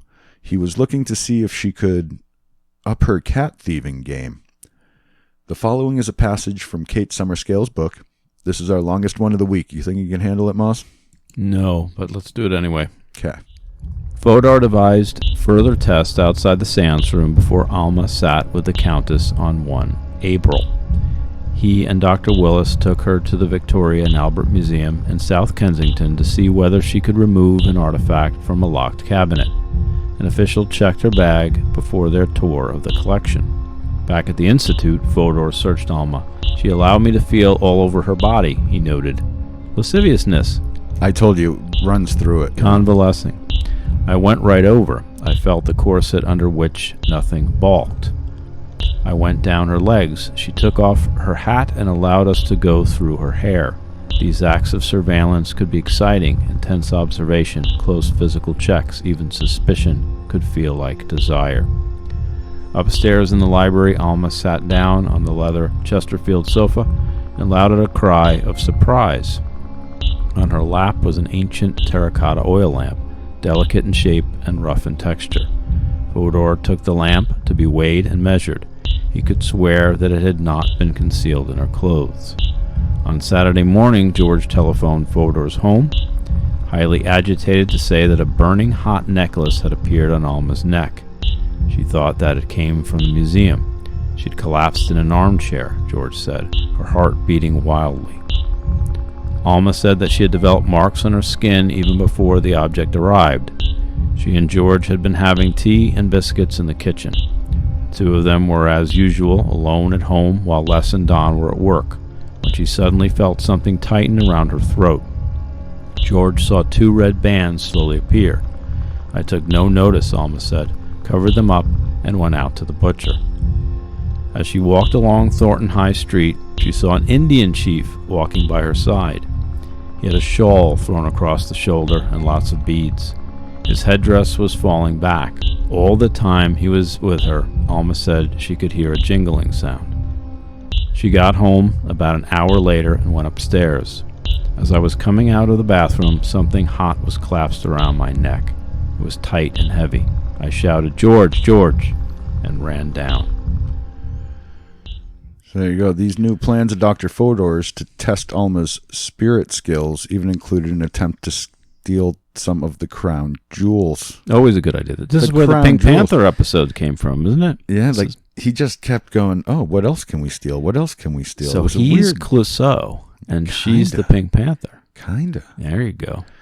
I think what's interesting is you threw a shaman in there for us. We're in England, and she's all of a sudden walking down the street with a shaman. Oh, well, we'll get a little into that later, too. But this plot to steal all these things from museums and the actual crown jewels and everything like that, they would come to regret these plans later.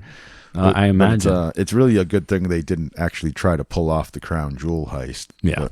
They frown upon that. But let's keep going on our little tour through the lore of this story here. At this point, Dr. Fodor had once again joined the group of Alma's seances. So he's back in the room with her, even though the Countess is kind of running the show now. And he wanted to expand Alma's audience. So on 22 April, he organized a public seance for all to come see Alma do her thing. This is a public one. Auditorium, come on along. He put Alma under strict surveillance all day before the seance this time, wanting to take no chances with trickery on her part.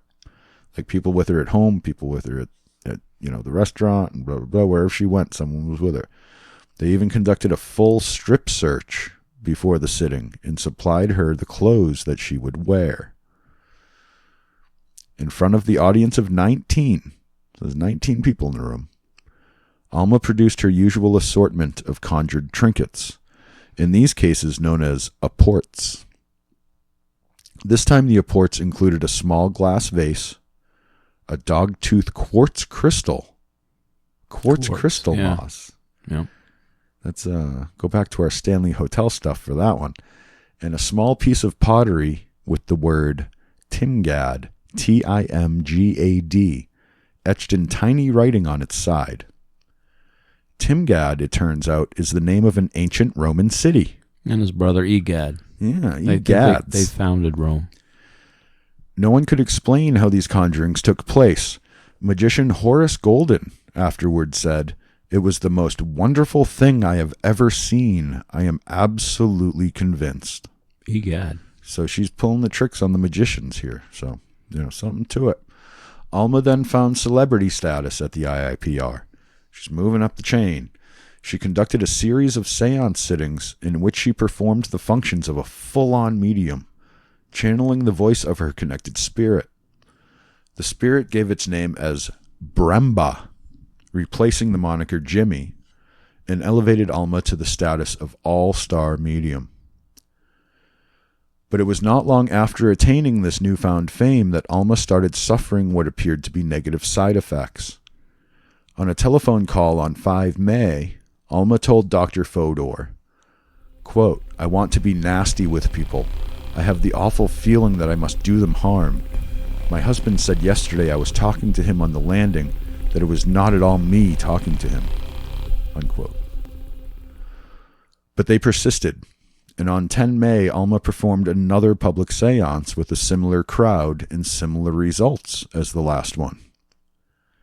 Dr. Fodor was ecstatic. When word got out about his new medium protege, Alma Fielding, his name in the paranormal realm was restored to its former glory. But things just seemed to keep getting worse for Alma. Soon after the 10 May display, not only Alma, but also Les, reported nighttime encounters with what seemed to be a vampire-like entity coming in through their bedroom window while they slept. No, we haven't had any. We have a countess. Could it be the countess? This is our first vampire, really. Well, we mentioned vampire a little bit in some of the shaman stuff, but only very tangentially and for a moment, I think. Yeah. This story needs a vampire. But here is Alma's personal account of waking up with, quote, something like a body pressed against her and the sensation of being drained. You want to read this for us, Moz? I felt something hard and round pressed into my neck. I felt no pain, but pins and needles all along my neck. The thing itself was quite still. It was the size of a man's head. I thought that whatever was pinching my neck and pressing on the muscles was causing me to be paralyzed. You want to pull away, and you cannot. Did you ever have a dream of trying to run away from something but not being able to move? This thing was quite still. The body pressing against me was a dead weight. It felt cold, nasty, and there was a smell, the same smell we had before, passing across the bed like bad meat. There you go, and that comes from when the violets fell, but then the smell of death came. Yeah. That's what they're talking about there, that smell of death. To call back to that out-of-body experience she had and that dank smell. Alma went on to describe how she felt the next morning upon waking, Why don't you finish us off here, Moz? My hands were dead, white and bloodless, my face awful. I felt as after an operation when I lost an enormous lot of blood and had the feeling that I was gradually sinking. And see, that's interesting because she does say that that operation a long time ago was actually where it all started. Right, the kidney And now thing. at the end, when things are really kind of turning bad on her, Yeah. she feels like she just had that operation again. Yeah. That's interesting. And it is worth noting that during this time, Les was also feeling up. And it is worth noting. No, see, that's a Freudian Fodor right there. A Freudian Fodor. Just saying. A Fodorian slip. Fodorian slip, yeah. And it is worth. Yeah, no, he felt the slip. He says that. Les was also waking up feeling drained, having horrific dreams, and confessed to hearing a sound like flapping wings in the bedroom at night, as Alma had said she'd heard when this creature came through their window to feed on them. Dang. Also, it needs to be said that Dr. Fodor offered to help Alma with all the resources the IIPR could bring to bear to try to help Alma with the growing threat of her condition, whatever that condition may have been. But Alma refused.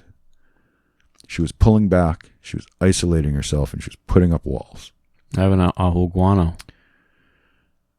Well, that's good, because now before we move on to conclude our story, this actually brings us to my ahuguano theory of the week. Woo. Oh no, here it comes! Quick, to the batshit signal! But you also have an ahuguano. I do. Do you want to do yours first? Well, I mean, she saw a shaman. We're talking about vampires. Is it what we talked about last week? The Ainulin, the psychic Koryak vampire from Siberia? Or is it the Kala, the master vampire that's coming in? Is there really blood-draining desanguination happening, or is it just a psychic drain?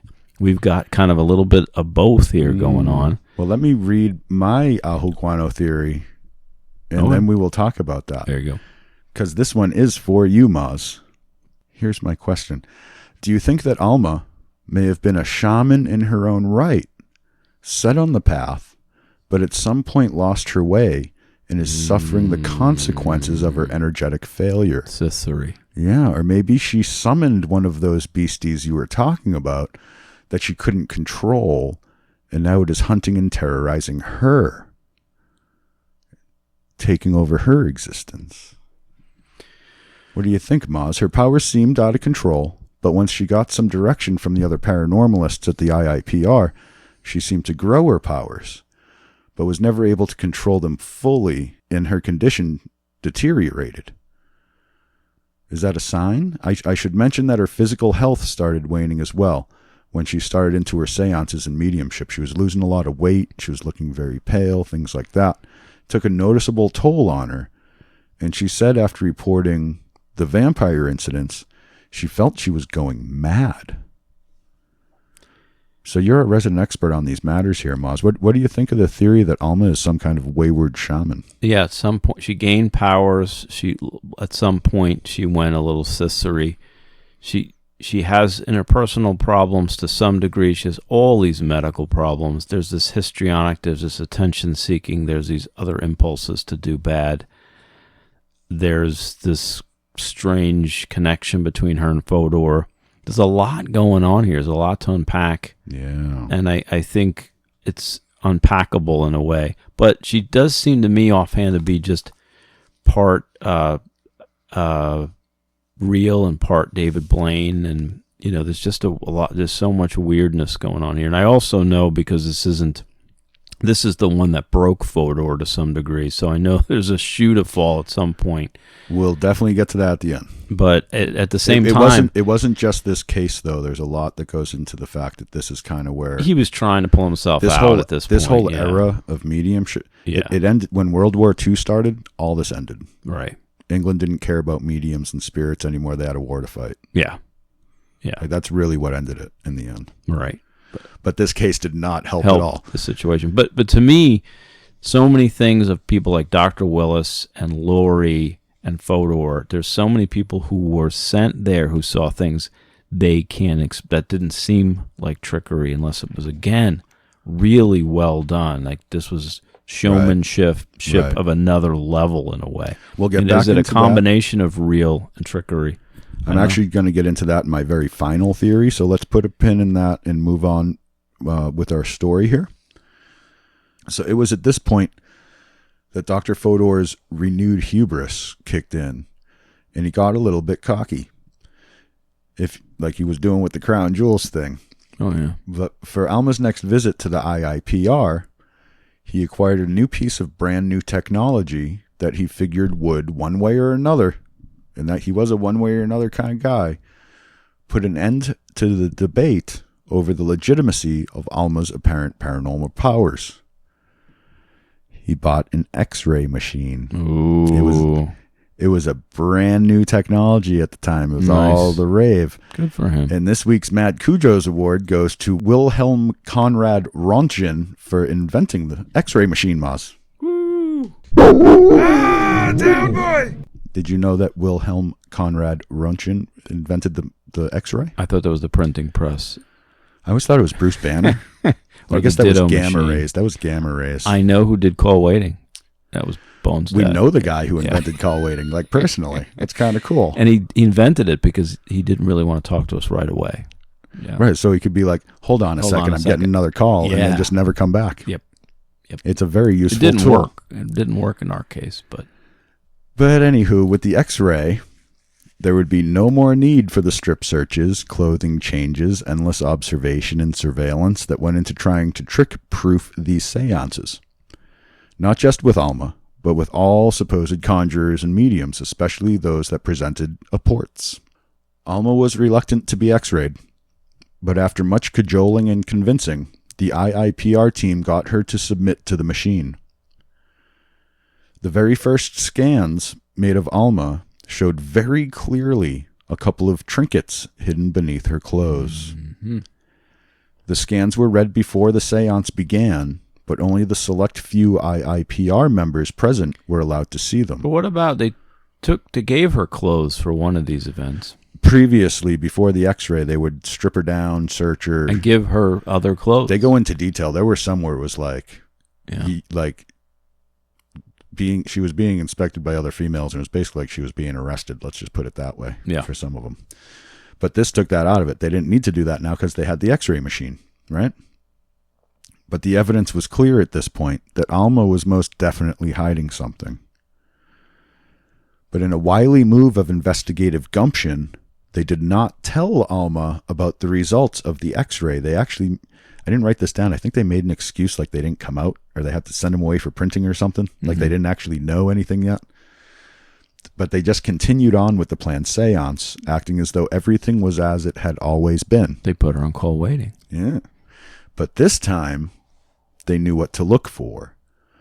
And with this knowing, they noticed an endless series of small, almost imperceptible movements Alma was making to ever so slowly maneuver the trinkets from their hidey holes and free them at just the right moment to make it appear some kind of conjuring. Hidey hole. Yeah. So Alma was most certainly faking it, at least this time, and in this manner.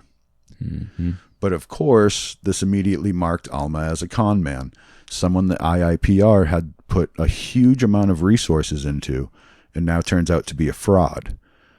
Dr. Fodor immediately canceled Alma's future seances, and all of Dr. Fodor's cohorts immediately lost faith in him as well. Well, they lost faith in him. They didn't disappear immediately. But the damage was done at this point.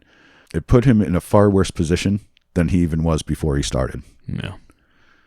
Because now it's not, oh, you don't really believe. It's, oh, you believe too much. He's caught on both ends, you know? Yeah. So this was not only the end of Alma's budding career as a medium, but it actually proved to be the end of the IIPR as a whole.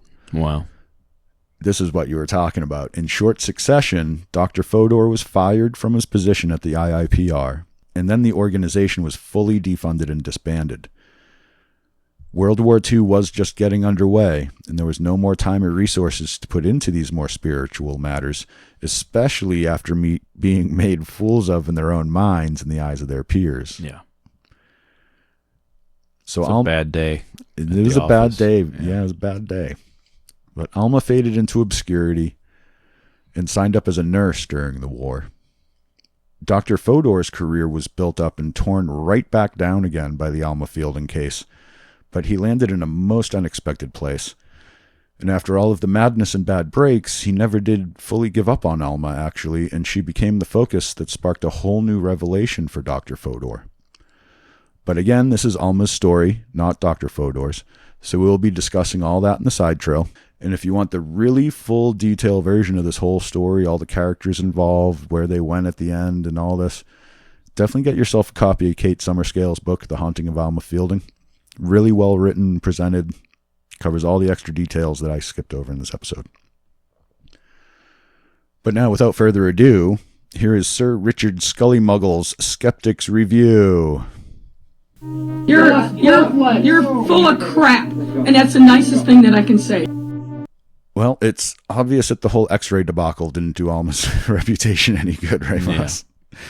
But when you get into it, there's actually a bunch more that actually goes into the debunking of Alma's supposed powers than, just getting busted by the X-ray machine.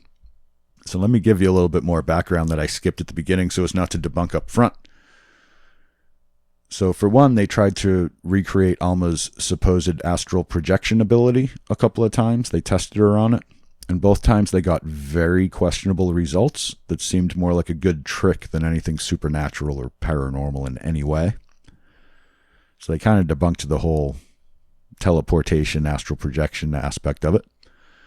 Another factor that came to light during the IIPR's investigation. But how about the person who saw her outside the theater while she's dozing in the theater? The trick on that one was no one went to the theater with her. Oh. She just went to the IIPR that night. Mm-hmm. And then went back. She was Pee Wee Hermaning. Right. She made up her own story for that. Mm-hmm. Another factor that came to light during the IIPR's investigation was that Alma had actually been born into a family of circus performers. Ah, she's Robin. She was born into a family of tricksters, Maz. There you go. When she was young, she was actually training to be a full-on big top attraction. But a nasty injury cut her training short, and she was never able to pursue that career as a performer and entertainer. This is a dream left unfulfilled. This can drive a person to crazy actions, can it not, Moss? Yeah. So she's a circus performer. And this got suddenly, all this trickery. And all this weirdness started happening. Suddenly she saw a chance to be that limelight performer again. But you were saying, well, we'll get to it, but that Fodor in the end still had a lot of questions. There's a final theory coming up. I did a Moz and I put a final theory at the end. There you go. So we're going to just hold those thoughts until we get there. So 3, it gets worse. It turns out Alma had some neighbors with whom she made friends who owned a curio shop full of assorted trinkets from different ages and different places. This could actually very well explain the more exotic apports Alma had produced, like that oil lamp from the ancient Roman city. The terracotta thing. She might have just gotten it from her friends around the corner. Or she could have gotten it from just dreaming a genie. Yeah, wiggling her nose a little bit. Mm-hmm. That was Tabitha and Bewitched. And lastly, yeah, I always get those mixed. Oh, yeah, she does the blink. Yeah. Right, the blink instead of the nose. I gotcha. But maybe the worst of all, a little fact I left out until the end, so as not to poop on the party before it was winding down anyway. Alma was actually getting paid for her visits to the IIPR. Mm-hmm. Not only that, but once in a while she would make a threat that she would stop coming, like when she said Les was getting mad about stuff.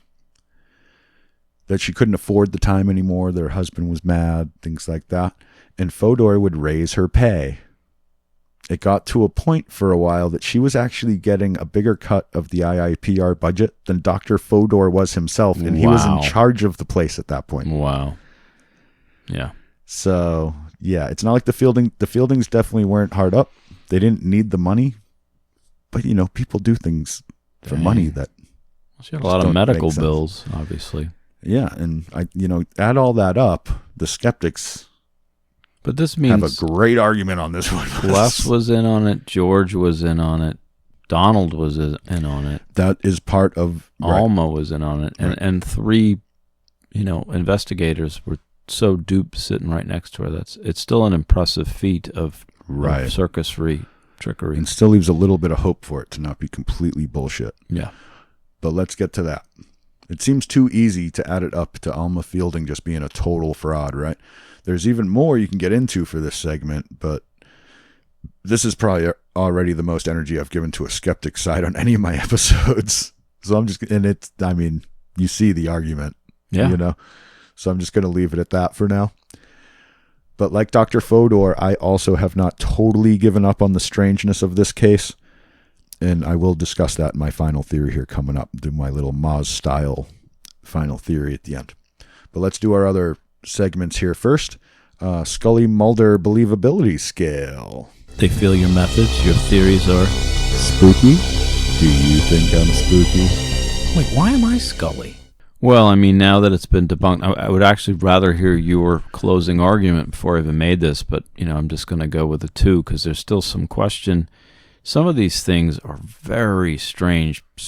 Plates bursting in the air. I mean, obviously, this was well thought out, but like I said, some of the things, Fodor himself saw things disappearing in front of his face. Yeah. Like this is next level stuff for her. There are certain parts in the flying saucer bit in the kitchen. Yeah. There's certain things.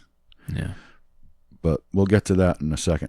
I actually stand, and I will tell you, even after my final theory, battling against the whole X-ray machine skeptics review thing, there's no way I could ever even get over a 4 on this still, honestly. Right. But it makes it so hard to believe when they get caught. But that's a trickster thing, isn't it? Like some of it could be real, and they're faking the other part. And when they get caught faking that part, everybody just assumes it's all fake. And I mean, the greatest trick the devil ever pulled was convincing people he didn't exist, right? Yeah. Well, I was going to go, of course, shamanic, and a lot of the whole shamanic piece is that part of it is real, part of it is on another plane, and part of it's trickery. Because they do catch these. You're going to pulling things out and blood and smearing things that they have in their pocket. You're going to like my final theory. You want to do the theory first or Wolfman Puck's? Let's do Wolfman Puck, and then we'll finish up with your final thoughts. All right, here comes Wolfman Puck's Cryptid Culinary Corner. Your entree, sir. Smells good. Okay, so this is obviously a bit of a different type of episode. We don't have a cryptid to eat, really. We already tried to eat a ghost in the Stanley Hotel episode, I believe. So what I did here was I came up with a little bit of a new form of Wolfman Pucks. This is a special etiquette edition of Wolfman Puck's Cryptid Culinary Corner, and it consists of me asking you a question, Maz. You ready? No, I thought we were going to prepare something today. Oh, we are preparing something. But you can't just hit me. I know this is what you do now, so I'm just going to shut up. Go ahead. I like to cheat so I can win. Yes. We're preparing tea today. Trickery. You and Alma. We're preparing tea. This is actually a quiz more than a competition on this one. But when in a poltergeist-infested house, and it is your turn to prepare the tea, what kind of tea do you make, and how do you serve it? I would say you go with a very lukewarm tea, so that if it flies in your face, and I would use I don't think styrofoam exists yet, probably. Okay, you've got like 2/3 of it out. So you use tea that is not hot enough to burn anybody. Yeah. So you got that part right. There's actually 3 parts to this answer, if you want to get it all. So you got that one. And a soft cup of some kind. Right. Yeah. So the styrofoam thing, I'll totally give you credit on that. The last part of it is, though, what kind of tea?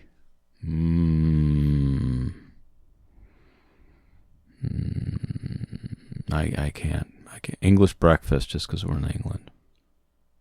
I'll accept that. I was going to go with Earl Grey, but yes, English breakfast is also fully acceptable. Yeah. I also feel like there's a lot of eggs. Actually, I think the English breakfast will be better at the room temperature.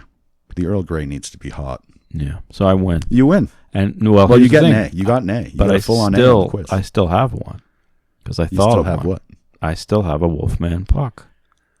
Okay. I am going to make scrambled eggs, because there's a lot of eggs. There's frying pans flying around, and these things get warm as they maneuver through the air.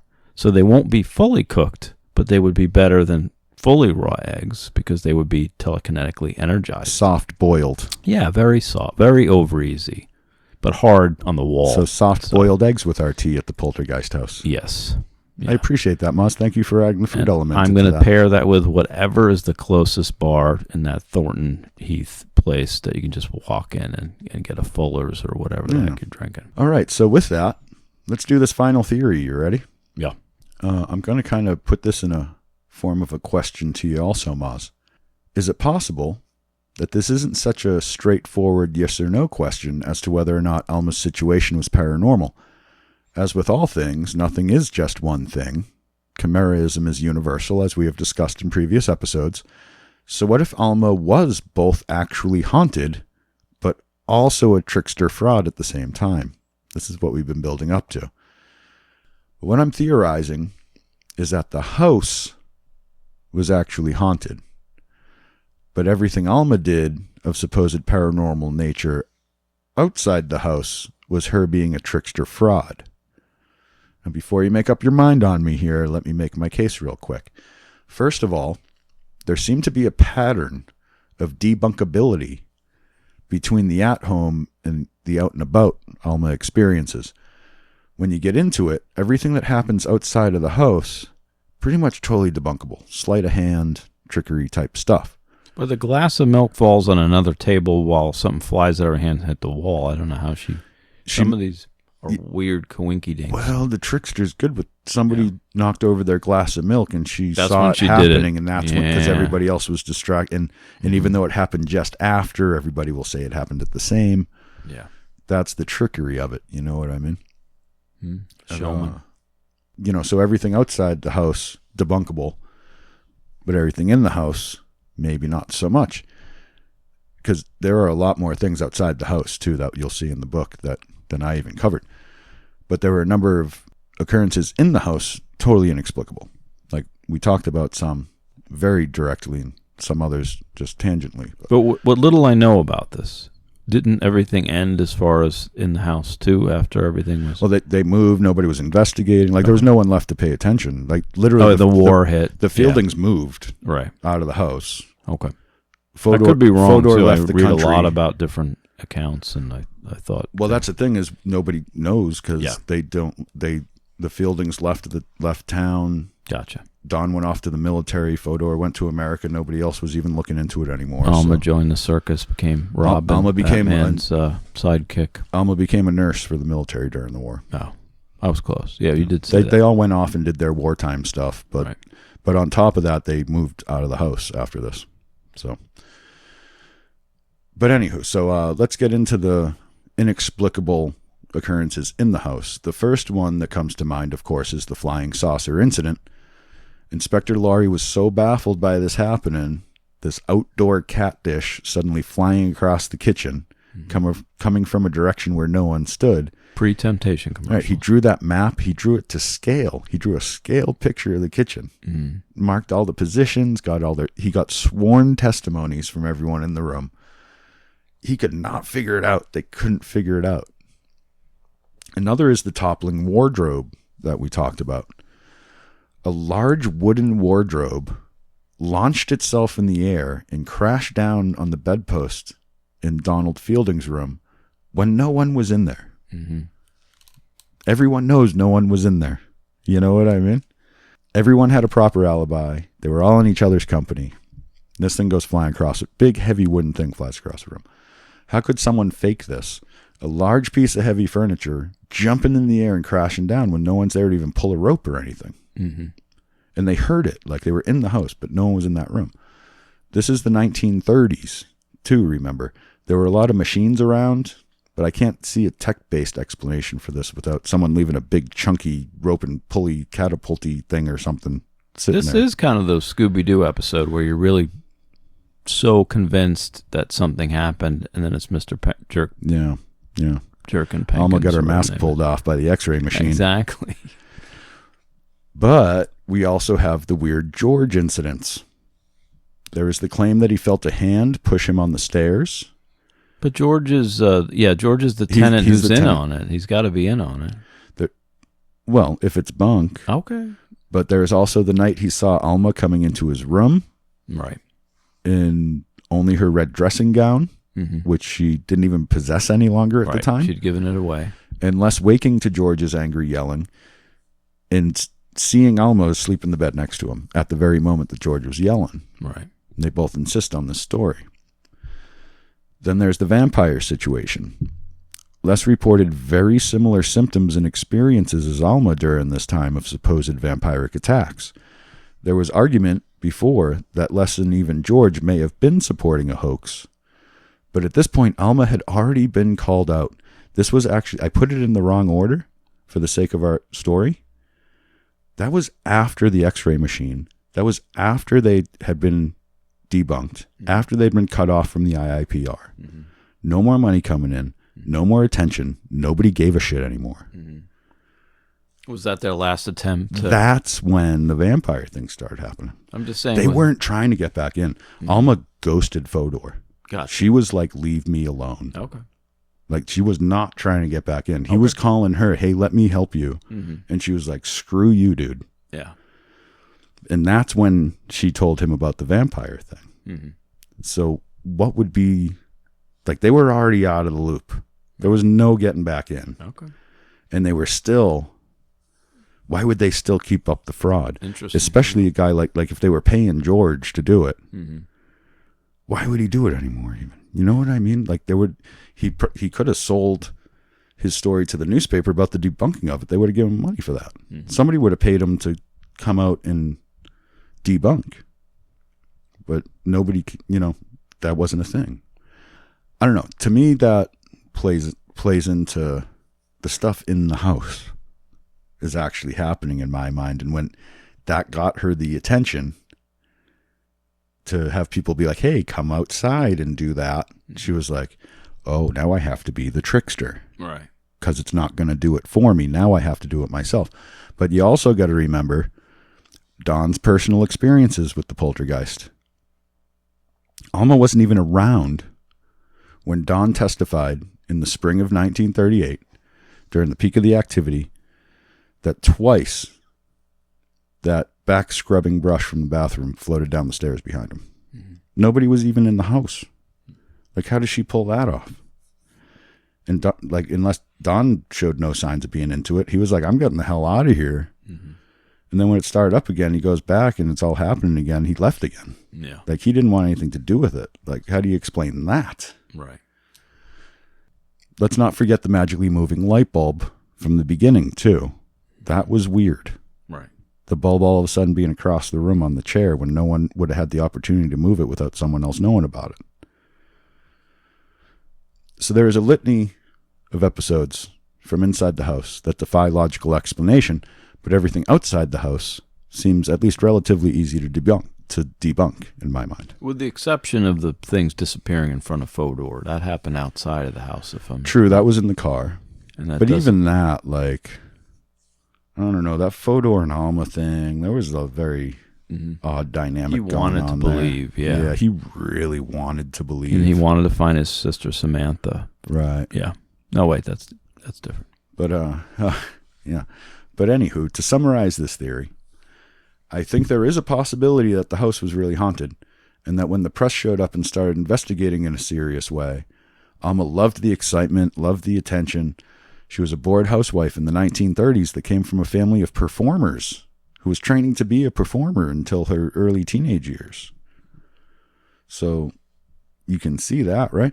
When the initial wave of attention began to ebb, but Dr. Fodor proposed a way to maintain that special level of attention from himself and his associates at the IIPR, have Alma come and put on a show for him. That's when Alma fell into her trickster nature and became the performer she always wanted to be. Yeah. So like the initial incidents, real.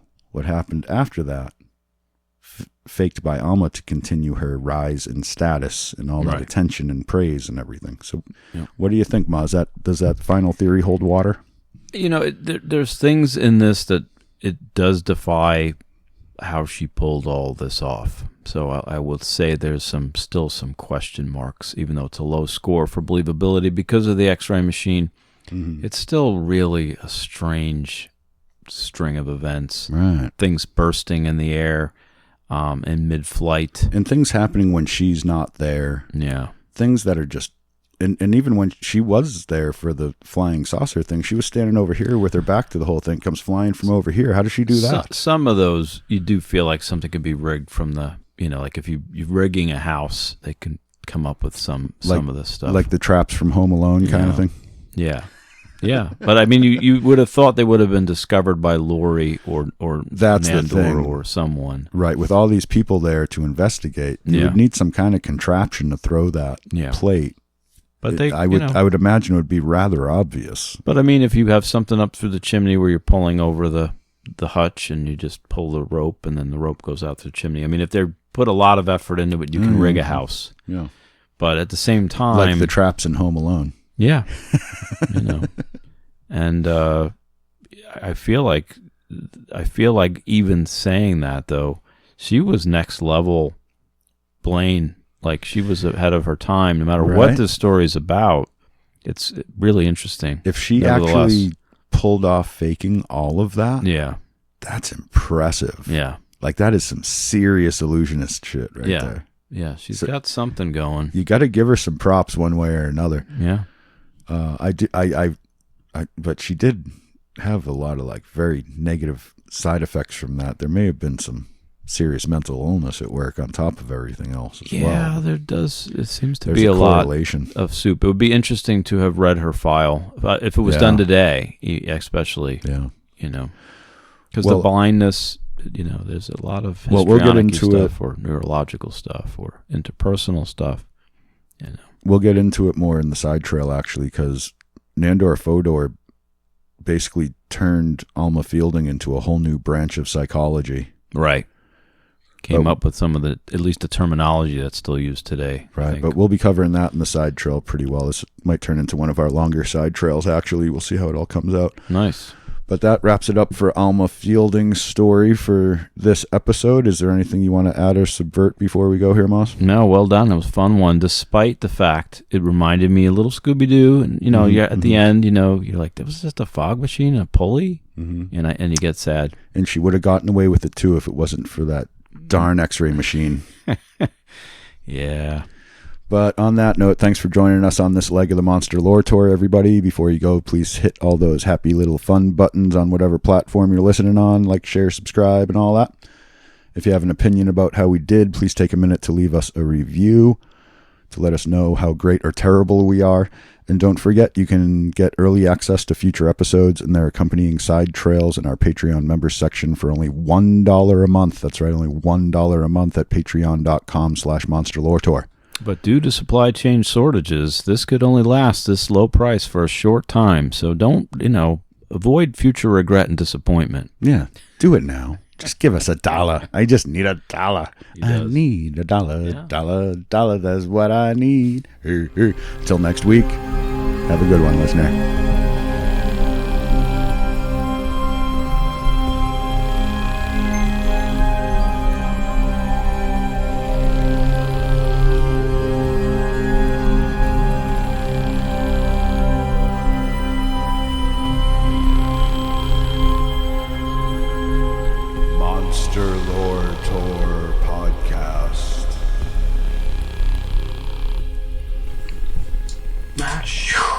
Oh, he bangered every one of us.